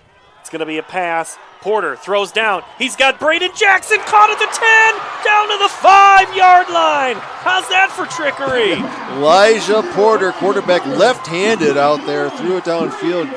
through his running made Braden Jackson streaking down the hash marks, taking it down to the 5-yard line. Jackson from the slot. Porter just lets fly the left-handed throw, over the shoulder catch by Braden Jackson. Pickup of 39 yards. Centennial had 18 yards at half. They doubled it on one play right there. 1st and goal from the 6. Porter heads for the pylon. He is in the end zone. Jaguars strike at 7:33 here in the 3rd quarter. Good dip inside. He took it outside. Once again, that big blocking up there with the lineman trying to see, I think it's to the tight end side. If that's Shetty's side there, collapse the end, letting him bounce outside. So great blocking up front. They're back in this game. It is now going to be 10-6, might be 10-7. On to attempt the extra point is Ryan Bendazoo. And that was a great possession for the Jaguars. It ended in 6. Now make it 7. 7 for the Jags, 10 for the Wolves. Here from CISM. Hi, Joe the Car Guy, head coach of Westside Auto Pros. When your car is on injured reserve, you want to get it back in the game as soon as possible. So bring it here to Westside Auto. I have the team of experts that can fix every automotive injury, whether it's a fractured joint, a broken part, or if your car just got its bell rung. We'll do a complete physical to make sure your car is game ready for the entire season. So bring your car to Westside Auto Pros and we'll get you back in the starting lineup in no time. Hey, you guys are dogging out there. Move it, move it, move it. Free Godfather's Pizza begins with the download. Order through my new online ordering app and start earning free pizza and sides. It's easy. Download the Godfather's Pizza online ordering app today. Do it. Jaguars had 18 yards of offense at the half. They now have 111, 40 passing, 71. 40 passing, 39 of them came on one play. But it wasn't Smith to someone, it was Elijah Porter to Braden Jackson. We got ourselves a game, 10-7 Wolves, 7:33 to go 3rd quarter. Ryan Bendazoo to kick it off. He hasn't kicked it off since the opening possession. He boots it towards the end zone. Lamb takes it at the 1. He's at the 10, 15, still on his feet, not much further than the 20-yard line. Austin Oliver is down on our sideline. Austin, what do you know? Well, I got a couple things. Rain has pretty much stopped. There's a little bit of a drizzle, but it's not going to be as much of a factor as it was in the first half. Obviously, Jaguars got the shot of adrenaline they needed in the second half. I think the slight adjustment maybe they made in that running game is going a little bit more off tackle than inside the guards in the center in that space there. So I think they just jumped it out one hole on a lot of these runs, and they had a lot more success than going on both of those 2 drives for the start of the second half. Wolves go to work from the 18. Johnson keeps it, and he is brought down from behind. Isaiah Bassett was a man on a mission right there. Came all the way over from the other side to make that tackle. Yes, this second half, he's got a tackle for a loss. He's got tackle there for a no gain. So good pursuit there, but they're playing on the other side of the line of scrimmage. I think that's been a key for this defensive line, is getting after them, making that offense uncomfortable. Johnson to throw, rolls out to the far side, throws it, and it's caught at the 35-yard line. Up here near the 40 is the receiver, Michael Dunnigan, his first catch of the game, now 5 on the season. Christensen the tackle. Came on the left side of the formation across the field, mirroring his quarterback. He did a little rollout to the right, caught him on a crossing pattern, picked up the first down. Well, the Jaguars have been playing a lot to stop the run. Now maybe a couple of passes will change things. Johnson with time, now flushed, and he's going to be brought back down behind the line of scrimmage. And the guy, I think it's Bassett. It is. Bassett and Taggart and Greider. Nate Taggart, big game tonight. Yeah, Taggart playing really good. Nash. Zach Howe there, so they've done a really good job really adjusting the second half, not letting Johnson get his feet set. He's having a run, throw on the run. So now it brings up what they want is now a 2nd and 14 on a 4-yard loss. I think that play damaged the down marker. They're trying to assemble the down marker over there. Johnson gives it to Woodruff, who slides his way upside the 40. Cole Pieper and Reed Anderson there. It'll be 3rd and long. So Northwest not having as much success on 1st and 2nd down. Forces a long 3rd down here.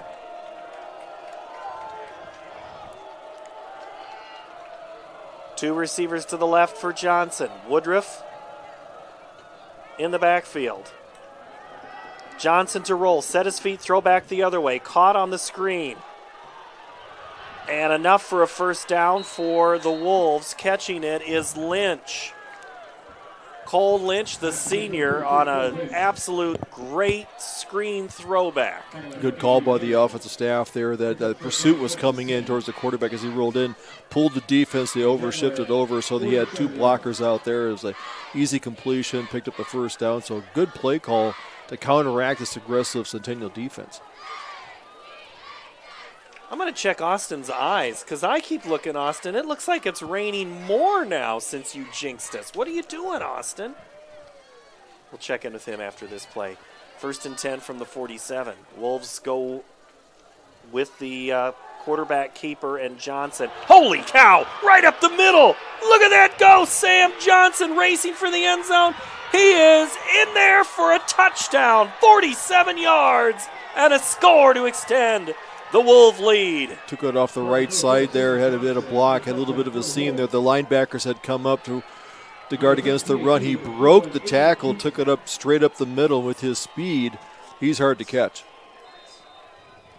3 different plays in 3 entirely different places on the field made that look almost too easy for Sam Johnson. Pending the extra point, the Wolves are about to have a 10-point lead. On to attempt the extra point, Aiden Gusifa, and he boots it through the uprights and good. 17-7 Northwest on top.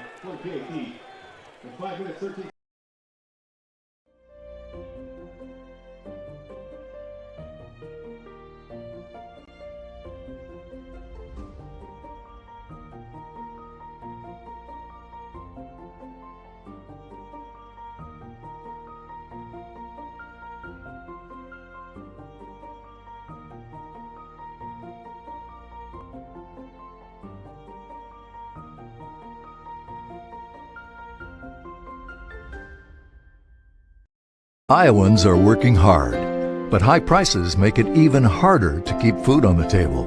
Record numbers need help. Your neighbors, your friends, your community. Stopping hunger starts here. Back at Ankeny Stadium, where the air has gotten a whole lot heavier and a little more tense on the near sideline. Northwest.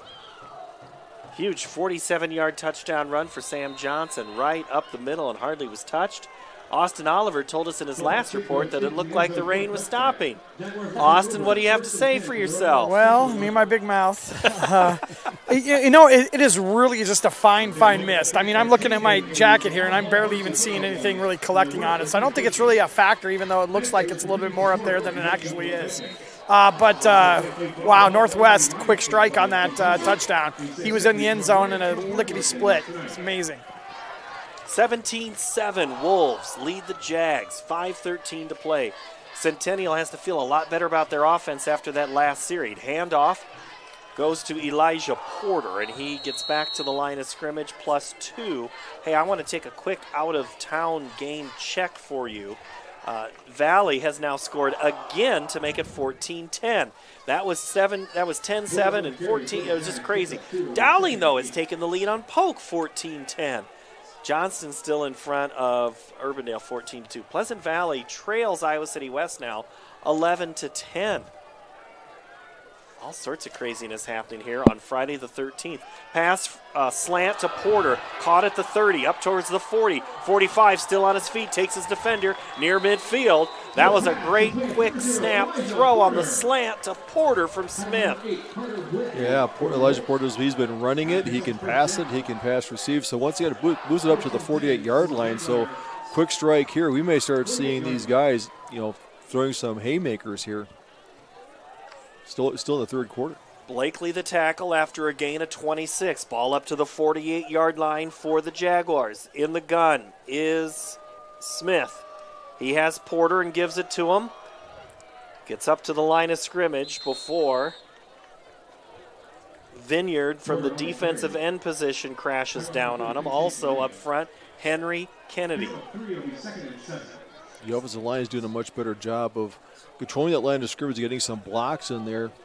Like Austin said, been more success getting outside the tackle. I think the defense is going to spread. The linebackers are going to cover those holes. Gain of 3 on the play. 2nd and 7 from the Northwest 39. Smith to throw. Here steps in front of the pressure. And he'll do everything he can to get back to the line of scrimmage and no further. Line in there. I'm not sure if that was not a designed play. They came in. I think he tried to do something step up. It made a possible as a screen pass there, but they were in the backfield pretty quick, so that might have been the play call. Tried for a screen, but a quarterback draw. He's a little late getting out of the pocket, but good closing speed by Harry Leinen once again. So now we're into that 3rd and 8 territory. Jaguars send a receiver to the left and right. Smith to throw, on the run, back foot towards the sideline.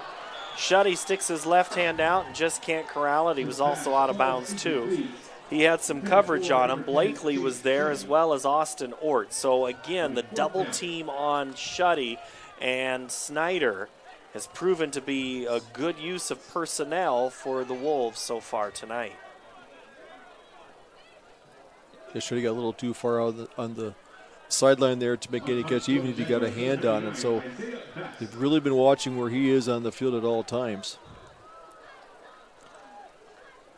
Jaguars are sending Isaiah Bassett out to punt. And it's a high snap again. Bassett, great kick into that night sky. It's headed for inside the 10, and then all of a sudden it takes a Wolves bounce back towards the 20, downed by Reed Anderson there.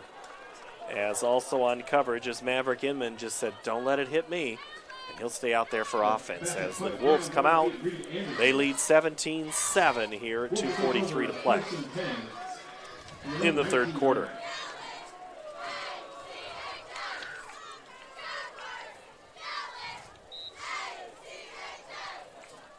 Sam Johnson, 47-yard run on his last touch of the ball. Let's see what he does here at 1st and 10 from the 19. Lamb is next to him. They go Lamb on the run. To the outside, got moves and just flat out runs over Kluver at the 31-yard line, but there is a penalty flag back at about the upcut position. I think they might have got a hold on the outside, holding the linebacker in, not to get out there in pursuit. Offense is walking back to the original position, so they probably got it as a spot foul. Johnson, 17 carries, 118 yards rushing. So that's a great night for him, or just an average night for him. And on that last drive there, he was in for the sack. He had scrambled out, picked up the first down, and then he had the big gashing run after they had a 1st and 15. Took it for the midfield stripe and took it in for the end zone.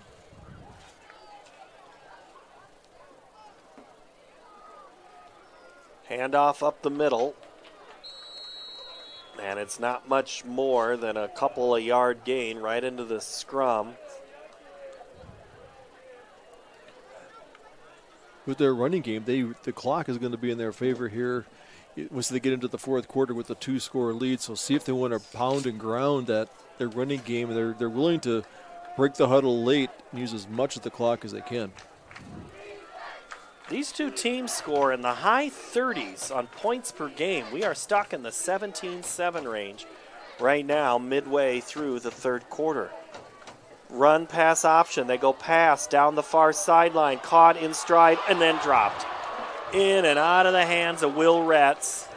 He had that thing in stride, and he would have kept running, and that would have been a huge backbreaker for the Jaguars. Kluver on coverage had a good job. Stumbled a little bit, gave him a little bit of a separation, but don't know if the ball is a little damp there coming out of the sky. But yeah, just an easy drop. Just as I mentioned, they're going to stay on the ground. They must have heard me. They went to the passing game. Well, the Wolves, each time they pass it, they get 15 yards of play. When they run it, they get 5. They've been ahead of their average tonight. Lamb gets to the outside and makes his way back towards the 25, 23-yard line, but not near enough for a first down or even thinking about going for it on 4th down. And it's going to be a punting situation for Philpott. When you get that 3rd and long, the defense goes into more of a non-blitzing, bend but don't break, give them a few yards but don't give up the first down. So, job complete. Del Wiesack back deep to receive the punt. Dell is taken all the way back to the 30 before his momentum, and I think he also had made a fair catch back at the 30. So the Wolves do a great job of getting that field flipped. They'll take over 1st and 10 from their own 31-yard line. So 1:10 left here in the 3rd quarter. See what the offense comes out to do. They did a little pass there. Take a little bit longer to get going on. The running game has been going well. If they stay patient with it, they once again, like how they came out at halftime, they're only 2 scores down. A touchdown puts them back within 3. So they want to get down there, get on the other side of the 50, put some pressure on this Northwest defense. It hasn't had a lot of pressure getting in, backed up to their goal line. So see if they can get some drive, get a few first downs here. 1:10 to play, 3rd quarter. Smith gives it to Porter, and he's just stood up. I think that actually wasn't even to Porter. I think there was even more. That was to Jackson, and I think Blaine Sandquist had gotten kind of blown up in that play, kind of caught in the crossfire there. All of a sudden he's like, that's not where we're supposed to be. I think it was like a small reverse out there. The lineman was in the backfield. Luckily, the ball didn't hit the ground. I think there was a mix-up in who was supposed to get the ball. So a loss there, self-imposed loss there by the offense. -5 on the play. Jackson. Now Porter goes in motion. It's a screen pass caught by Snyder. Max still on his feet at the 30 before he's met by a host of white shirts, including Vineyard. And off the pile last is Henry Kennedy. And that is going to be the last play of the 3rd quarter. Northwest of Waukee leads Centennial of Ankeny 17-7. The final 12 minutes when we return. At the end of the 3rd quarter. It's our fall savings event now at DeArmond Automotive Knoxville. Selling all new Chevy, GMC, Chrysler, Jeep, Dodge, and Rams. Incredible savings on the new Chevy Silverado and Sierra 1500. Save big on new Chevy Equinox. Get up to $10,000 off MSRP on new Ram 1500s. New Jeep Gladiators up to $10,000 off MSRP. And new Grand Cherokees with 10% off MSRP. It's the fall savings event at DeArmond Automotive Knoxville.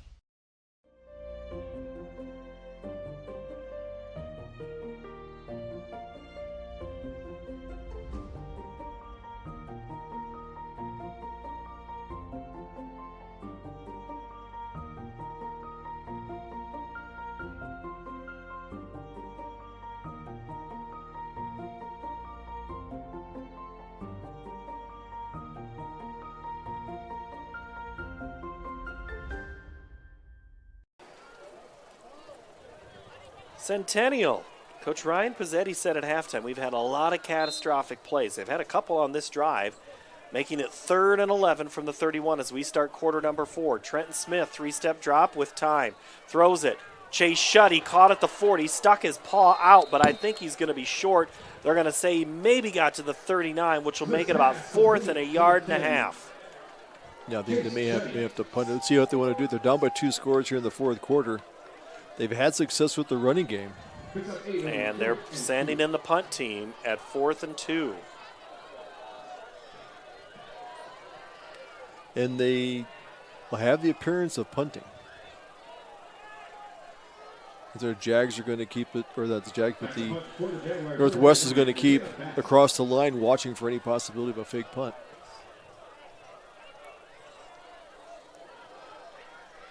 Bassett booms it away. It's going to take a Centennial bounce inside the 25-yard line. So for now, if the defense can come up with another turnover here, they can get the ball back. 11:04 to play, Austin Oliver. 17-7. What do you know down from on the field? Well, I tell you what, I'd want nothing to do with special teams play right now. It just seems like there's a turnover waiting to happen on one of these teams on one of these situations, because it's they're playing with fire every time they long snap it back there for me. 1st and 10 from the 21. Couldn't have said it better myself, Austin. Sam Johnson gives the handoff to Woodruff, who gets nowhere. So, Tim, does it look like Centennial's offensive line or defensive line has figured something out? Yeah, they have. They're holding their position a lot more. They aren't getting moved off the ball. The linebackers are coming up a lot quicker. They're knowing that Northwest wants to run the ball, so really you're looking at that 7 front. All 3 linebackers came up on the play there, so they're holding their own, doing a few more stunts up there, but not getting knocked off the ball as much. 2nd and 9.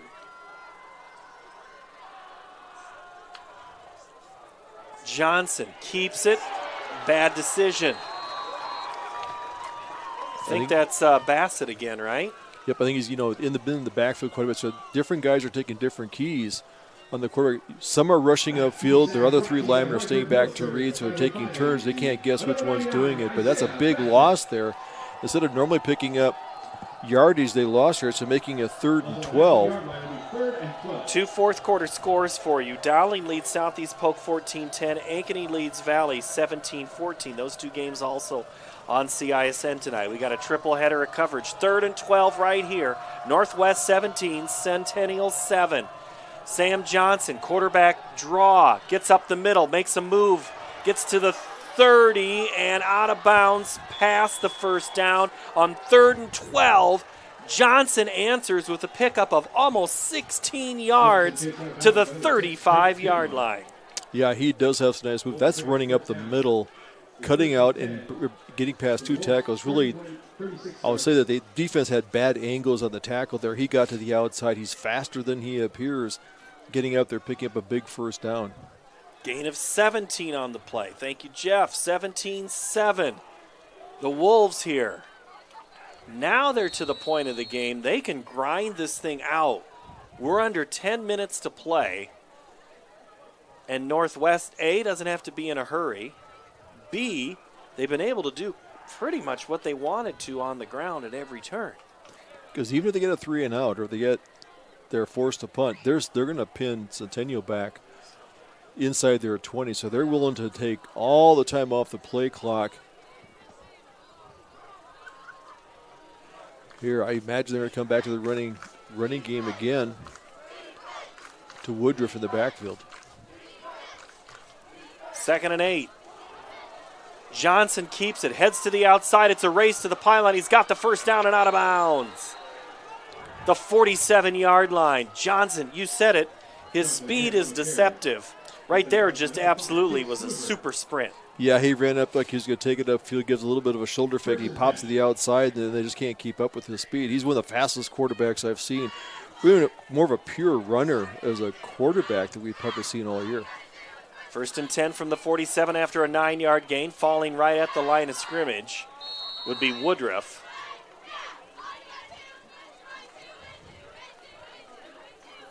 Well, now they put the down marker. Well, they put the ball up to the 49. I thought it was at the line of scrimmage. Yeah, gain of 2. I thought he was down here. He had a no gain, so unless he scored it through, we didn't see. But still, second and 8. And again, Northwest looks to the side, waits till about 10 on the play clock before they head towards the line of scrimmage. Anderson keeps it left side. Towards the end, out of bounds. If you're Centennial, you want to get him out of bounds. No, he went down pretty quickly, knowing enough the staying in bounds is his friend. Good pursuit that time. Pieper with the tackle. It'll be 3rd and 9. Wolves by 10, 7:48 to play. Can you get too conservative with your time? Or too, I don't know. Yes, yeah, you can. But I'd imagine, I think, the quarterback's going to take it here on his own on a rollout. And now we have one of those fun formations, and I think penalty flag. And Northwest thinks it's on Centennial. Did someone cross the line inadvertently? But the line was in motion. Dead ball. Encroachment. Defense number 9, 5 yards. Whatever it did, it worked. Encroachment on the defense, and hitting his head up there was Mitchell Grider. He feels like that's on him. They lined up with the quarterback under center, and they broke, and then half the line moved. He thought they were making movement, but now it's a 3rd and manageable. Power eye. Anderson. Or Johnson. Play action. Throws it. Caught. Linen down the far sideline. Out of bounds at the 30. Connor Welsh and Kluver there for the tackle. Hold the phone. We have officials timeout here, not a flag. Well designed because they ran that power eye before, so it was a good play action fake. He was open down the left side of the sideline.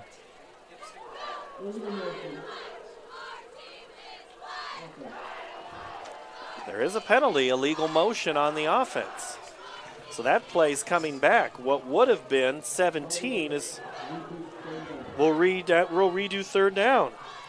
So it was 3rd and 5, so it should be farther back. The marker on the side, yeah, there we go. He's moved it back to closer to the longer marker there. So, yeah, they set the power formation, but obviously 2 people moved at the same time. Now it's like those penalties didn't even happen. Johnson calls his own number, darts left, and then Pieper holds him up as long as he can until help arrives, and it does, so it'll be 4th down. And Northwest will likely punt with the clock at 6:40. Speaking of Pieper, I need to make sure that I get the shout out to Sandy and John Pieper, who've been great as parent committee chairs this year. Jaguars are going to play a prevent, and now we have a whistle. Do we have a penalty flag? Did Centennial move on that play or call timeout? There's a lot of people pointing on the sideline. Austin Oliver, we're going to bring your mic open. Just maybe you did see something. I think maybe 11 people or maybe 12 people on the field.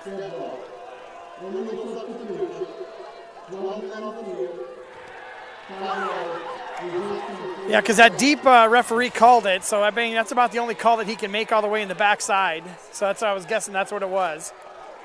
Yeah, the quarterback lined up that he was going to, on a 4th down, like he was going to possibly punt, came in there. So what they had was a punt return team, try to put in their regular defense in there, got caught with too many players in the field.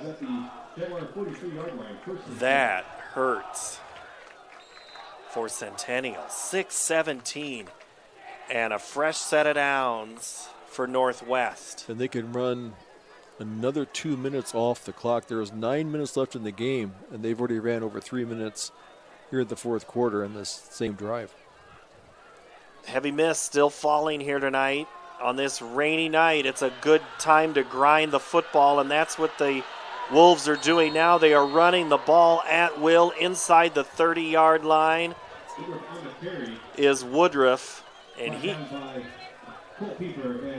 it has taken. This is now back to the point of the game, Tim, where Centennial's needing 4 guys to bring down the Northwest player. Yeah, you're playing prevent because, the quarterback's Johnson's already gashed us several times. So you're watching him to play, so now you're reacting instead of being the aggressor. You're sitting back on your heels waiting to see who has the ball. So now there's a look at the two-headed monster with Woodruff and Johnson running the ball. 5.5 to play. Woodruff gets through the line and then is absolutely drilled by Reed Anderson. Coach Pizzetti said this week he's liked the way Reed has played and developed, but Reed is slow to get up right now. That could be Let's hope that's just a wind situation. He's been giving it his all night long. It's totally his wind. He's given the thumbs up, and he can't move his chest. That's when you want to say something. Yeah, he delivered a hit that last time. And there's a look at the rain and the lights here by the crew. Jose, our director, on top of things. Luke and Reese on camera. Jeff keeping us updated. I'm getting texts from Dar Danielson, and I don't have the heart to tell him that we got guys that are looking all these things up. We know what's going on. Ankeny now has scored again, 23-14. Dowling still leads Polk 14-10. Iowa City West leads Pleasant Valley 11-10 at the half. Cedar Falls 10, Kennedy 7. Bettendorf 7, Prairie 2. That would be of interest and kind of mess up some RPIs. West just scores another. They get another set of points. They now lead 18-10. Johnston leads Urbandale 14-2. Here it is Northwest with the lead and the football, 17-7. The bigger story is the clock. 5 minutes, 15 seconds to go in the game. Jaguars need to get a stop. Wolves need to keep running the ball if they want to win. Handoff Woodruff. He is stopped right at the line of scrimmage. Good push coming in right there. Max Dickinson in the game. He came in and got the first lick out in the backfield, prevented him to get much momentum there. Then the rest of his friends came and got the tackle. So big third down play here. Noah Carter also into the game and coming up to make a tackle. Now, usually what I call, they do the opposite. So I'm going to say that Sam Johnson is going to run the ball. I think it's, they've got Caleb James there in the game. Woodruff has been getting more carries here. I mean, he's got 4 touchdowns on the year. A lot of carries. They're going to go Sam Johnson around left side. He stays in bounds, gets about back to the line of scrimmage, and then we have a Jaguar down on that far sideline, and it is Chase Kluver. Yeah, Kluver came up there quickly from his safety position to get the tackle. They're keying on the quarterback just to bring him down, but made the stops. But this is field goal range here, and a field goal here would really still could make it a 2-possession game. But once again, they took off nearly 2 minutes off the clock. No timeout on the play. This is still an injury situation, I think, as they're still trying to get Kluver off the field. He hobbles off. Both teams are in the huddle. Yeah, I think Ankeny might have taken a timeout. It shows 2 timeouts left, so they may have taken a timeout here. Well, for Northwest, I know it's kind of early to pick players of the game. Sam Johnson's been good tonight. Who on the defense have you liked? Sam Malone. Sam Malone, yes. Yes, he is by far just as really was the difference maker there. I'm looking over some of the Northwest defense. Harry Leinen, he's done a lot on defense, done some big things on offense, and he's been an all-around player, called that kind of the Swiss Army knife of football players, playing both sides, catching, blocking, and tackling. I think last year we had Northwest twice, and we were able to see Leinen and Lamb and Johnson, and kind of fun to see him back here again to see how they have developed as players. Johnson going to throw the football. He's chased, throws it down towards the end zone, and out of bounds at the 10. He was intending to get it to Shaler, at least throw it in that area. And so that is how Northwest is going to turn the ball over, throwing it on 4th down. Clock stops at the change of possession, 4:08 to go. Jaguars with 2 timeouts. They kind of have to hurry now. They need 2 scores. They had a drive where they started the second half, came down and moved it rather quickly and effectively, but since then, offense has kind of been stuck in half gear. Well, the big play was the pass from Porter to Jackson that really kick-started that drive in for the touchdown, so they need more of a passing game here quickly. Shutty in the slot. Smith throws. Caught on the crossing route by Porter at the 20. Race for the sideline, gets out of bounds at the 32.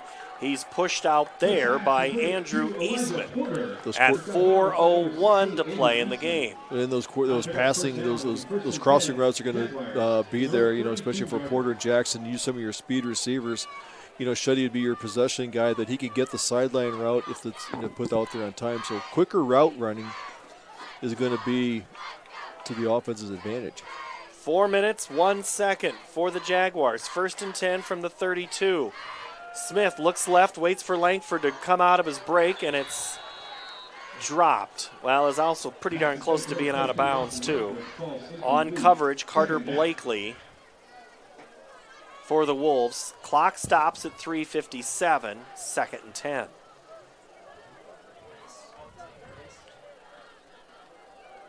Are you playing a prevent-ish defense right now? Yes, they don't have a three-man rush. Looking at 3 linebackers, you're playing really a cover 5. You got cover 2, but you have an extra safety in there. Shadowing Shuddy going across the middle. Smith running for his life, back at the 15, throws it, wobbled up. Langford's there, but I think Northwest just picked off the football, and they did. There is a penalty flag back. I think this celebration might just be short-lived. We'll see.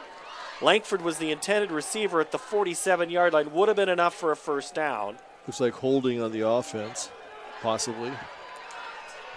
And I think Northwest thinks that's exactly what it is as they run off cheering. Langford tried to come back for the ball. Trent had no option but to throw it up there. Langford was there, but just outdueled by Blakely, who came up with the ball right there on the 47-yard line. Can we see that replay, Jose, by chance? I missed who made that interception. It was the coverage right there in front of the Centennial bench. As we get a look at it again, there, I think we just picked it up right after the hold. Oh, it was in Langford's hands, and then taking it away was Blakely. So good job showing him on the play before. Kind of foreshadowing. Now Centennial has to figure out a way to make a stop in a hurry, and that's a good way to start. Cole Pieper makes the stop on James. 3:38. Clock moving in favor of Northwest, 17-7 here in the 4th quarter. We see there are 2 timeouts left if they can get him into a 3rd down or a stop there, because there's no reason to run out of bounds. We're going to see a lot of probably Johnson, James there in the backfield. Usually, like you mentioned earlier, that with James in the backfield, we tend to see more of Sam Johnson running, using James as a blocking back. Play clock all the way down to 10 before the Wolves head back up towards the line of scrimmage. Snap it at 4. Sam Johnson to Wren. Isaiah Bassett fights through a block. There'll be a penalty flag back there. Sliding down is Johnson at the line of scrimmage, but I think we're going to have a hold back at the 45. Yeah, Bassett went there, blew up Landon Kennan, got him in the backfield. Kennan then thought, well, if you're going to be here, protect my quarterback, I'm going to grab your jersey a little bit. Right in front of the referee. So since there was a no gain on the play, they're going to decline at making a 3rd down play. It would have been back to the 45, and they would have given him another chance. But now, because you have to think, you're also thinking about downs, so it makes it 2nd down, because another chance means more time off the clock. It should be 3rd down because they ran the ball.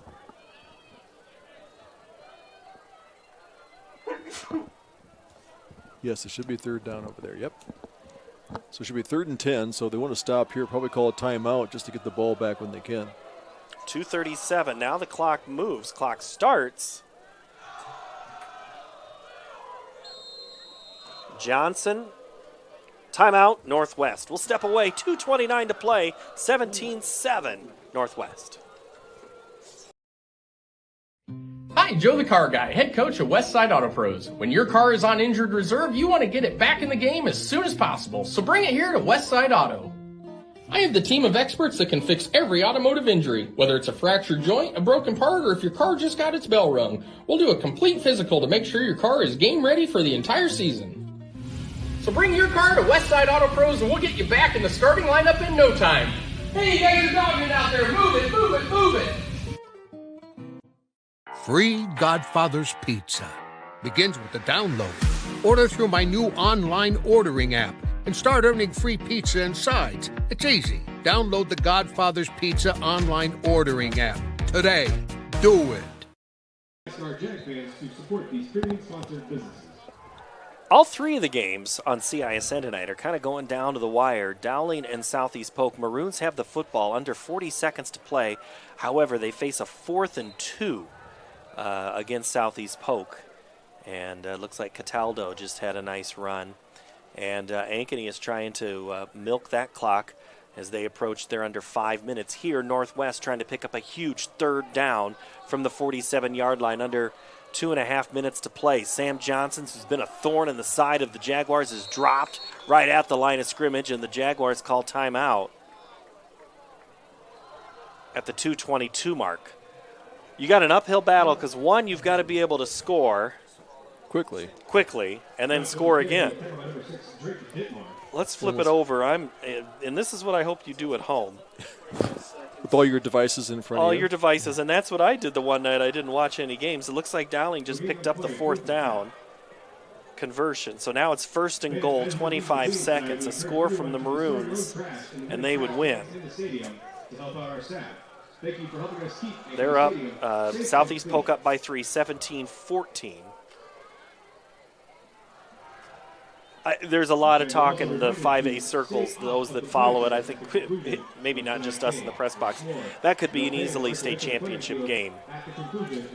Yeah, I think whoever loses this game probably drops a worse third. If Bettendorf wins, they move up to 2. Kick is away, and again the punter is run into, and a penalty flag comes down. Just about all. Philpott is the second time he's been hit. Now, if this is the 5-yard variety, and maybe I'm speaking out. Now, he ran and he kept his leg out. You know, that's what punters are taught to do, is if you punt, keep your leg up there so you get there. So automatic first down. Yeah, it's regardless. That pretty much puts the end of the Centennial rally right there. About the worst situation could have been a penalty right there. So now, Northwest, they are going to have to run at some place at 2:14. There's a timeout at the Dowling Catholic game. 3 seconds left, so basically we're talking 1 play left. Now, it's nice to be ranked number 1 or 2, but really in the RPI in the end of the season, if you're in the top 4, you really got a lot of home field bracket all the way to the Dome. So you're looking at that. So if you're first, second, or third, I think it's still going to work in your favor. Northwest, the penalty puts them all the way up at the 31-yard line, and then ripped down is Woodruff, but I think Northwest is content to let them just not go. All they want to do is just keep the clock moving as we hit 2 minutes left in this contest. Drizzle has continued on.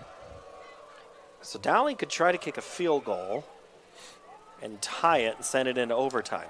Yeah, they let the clock run down to 3 seconds, and they called a timeout. And I can't tell if they're. That'd be a 35-yard field goal. Back at our game. Handoff, Woodruff dances around and then dropped at the 30. The worst thing that can happen is Northwest fumbles the football, but they're holding on to it as best they can. But we're now approaching 1:15. We have stoppage. It looks like a Centennial player is down. And give credit to the Centennial defense. They have played hard all night long. Brought it the second half, hitting Northwest with all that they had. Oh, it's Bassett. Bassett's been big tonight. All right, so the question for postgame then. Do we like Linen? Do we like Johnson? Do we like James? You like a defensive player, Tim? My choices are Linen and then definitely Johnson. Johnson really, he is the difference maker. Is running inside, outside, very smart quarterback. You know, Linen is an all-state football player, came in, played both ways very well, has done several tackles. So that's the ones that probably stood out. I mean, that whole defense played well, but I think Linen and the defense played quite well. Boy, Bassett is down there a long time. And let's see here. It's gotten very quiet. They're going to pull him up right now. Bassett, I think, had an injury in weeks 3 and 4, 2 and 3. He was a little not quite as sharp after, I know, that Ankeny game. But then came back pretty strong right after. So, yeah, he's been sticking his head in those piles all night long. Gave up little woozy. I think he just got dinged up a little bit. But, you know, better be on the safe side, walk him off. He's played a heck of a game. We saw him in the backfield quite a bit tonight. 3rd and 9 from the 30.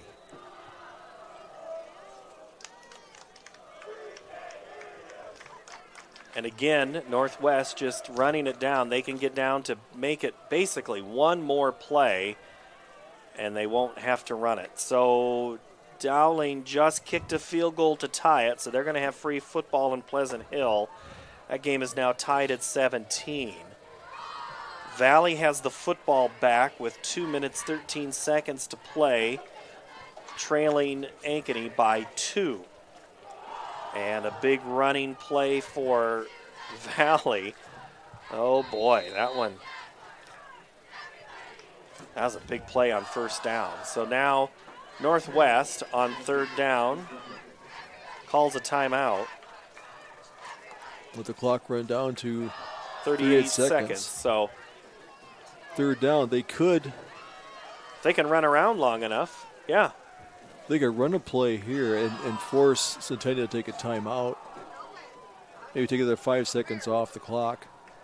But still would only be 4th down.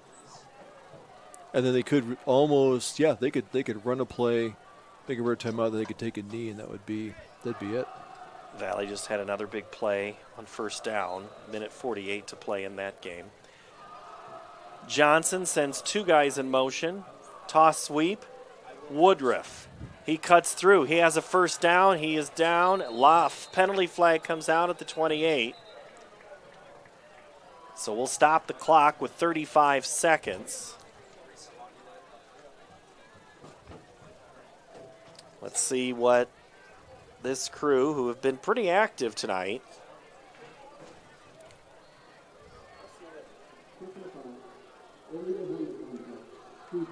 oof.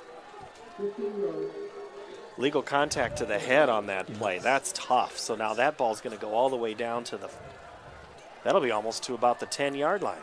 Yeah, I think they could take a knee here, and they would be in the game unless Centennial wants to call a timeout. So there's no reason to run. It looks like they're putting in their victory formation.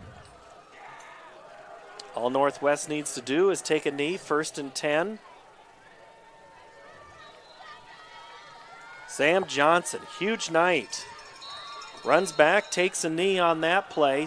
Sam Johnson tonight. Let me give you a quick update, Austin, on his stats. 26 carries, 147 yards. James, 17 carries, 68 yards. Woodruff, 20 for 86. Man, Johnson, as a team, Northwest tonight, 308 yards of rushing for a total of 398. Centennial, 64 passing, 66 rushing, total for 130. We're 5 seconds from going final. That's how it's going to end as Northwest improves and will move up in the rankings with a road win tonight at Centennial. 17-7 is our final. The players and coaches exchanging handshakes and good wishes, and we will take a quick break, come back, talk to a couple of players of the game, get you wrapped up and set up for week number 9 as week number 8 finishes up here from Ankeny Stadium. Our post-game show will start right after this. This is the high school coverage of football on the Central Iowa Sports Network.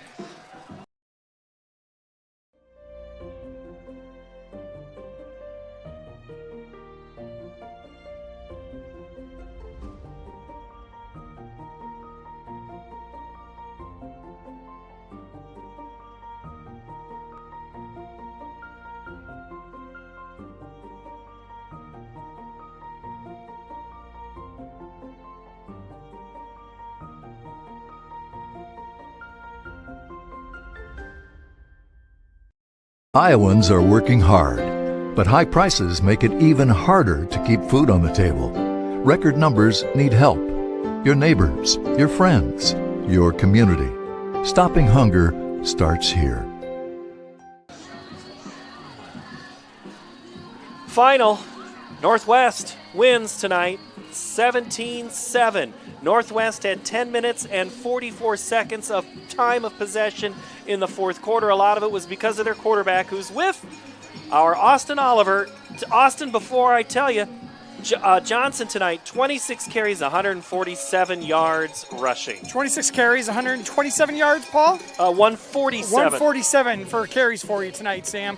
Talk a little bit, messy game, right? Talk to me a little bit about the first half and going into the second half of what you guys saw out there and how you guys came through on this one. Yeah, we knew that this game was going to be a tough physical battle. It is every year against these guys. And we just need to control the line of scrimmage in the rain here, and that's what we did. Yeah, I just think every time that the momentum kind of got back over to Centennial, you guys were able to pull some out, got some timely penalties as well. But talk to me a little bit about the team effort from you guys. Yeah, it was a great overall team effort. Our defense played amazing in the first half, 0 points. They came out and scored in the second half, but we got locked right back on. Offense came down and scored, and that was just a great team win. Nice job. Thanks, Sam. Thank you. Sam Johnson tonight with Austin Oliver as the high school careers on this field. And for a number of Jaguar players, the seniors tonight, their final game at Ankeny Stadium as the home team. They're going to need some help now to get a home playoff game as the emotions of the end of an era starts to settle in for some of these guys. So Waukee Northwest tonight, really, Tim, controlled the line of scrimmage, which for some reason I think you've said that a time or two. Is that important? Yeah, this in a weather game like this, late in the season, when everybody's up, they know the importance of the game for both teams. So that line of scrimmage starts taking over. You control the clock, you control the tempo so much when that interior line really starts to dominate. And Centennial tonight struggled 18 yards of offense in the first half, came back, really had that first drive after halftime, did well, then turned the ball over on the third or second play. Then the next drive, much, much better and much more controlled in what we've come to see Centennial. But after that, it was kind of a tough go. Yeah, they had a hard time. They did score a touchdown, got it within a 3-point game. But what happened was Northwest came back then. Johnson took over, ran the ball down there. They scored a touchdown, put it back to a 10-point lead. It's so hard to come back, especially against this Northwest defense that played very physical, did a great job tonight. So hats off to them for closing down a very good Centennial team. Valley is lining up to kick what would be a 31-yard game-winning field goal. They're down 2, and Ankeny calls timeout. Centennial next week will be at Urbandale. Northwest finishes at Ames. Winnable games for both of them, but boy, Centennial is going to have a hard sled there. Urbandale's been a great team all season. This team, for Centennial, they need this win at Urbandale to they're going to make the playoffs. It's just a matter of where they make them at this point. Yeah, Waukee Northwest moves up to 6-2 on the season, so it doesn't really hurt Ankeny too much in the RPI. They stay stagnant, so they're 10 in the RPI. They'll probably move down into 12 or 13, so they're going to be in the playoffs. It's not a must-win next week, but now we're jockeying for who's going to be home in the playoffs. So they are there. So still one more week to go. A lot of things can happen.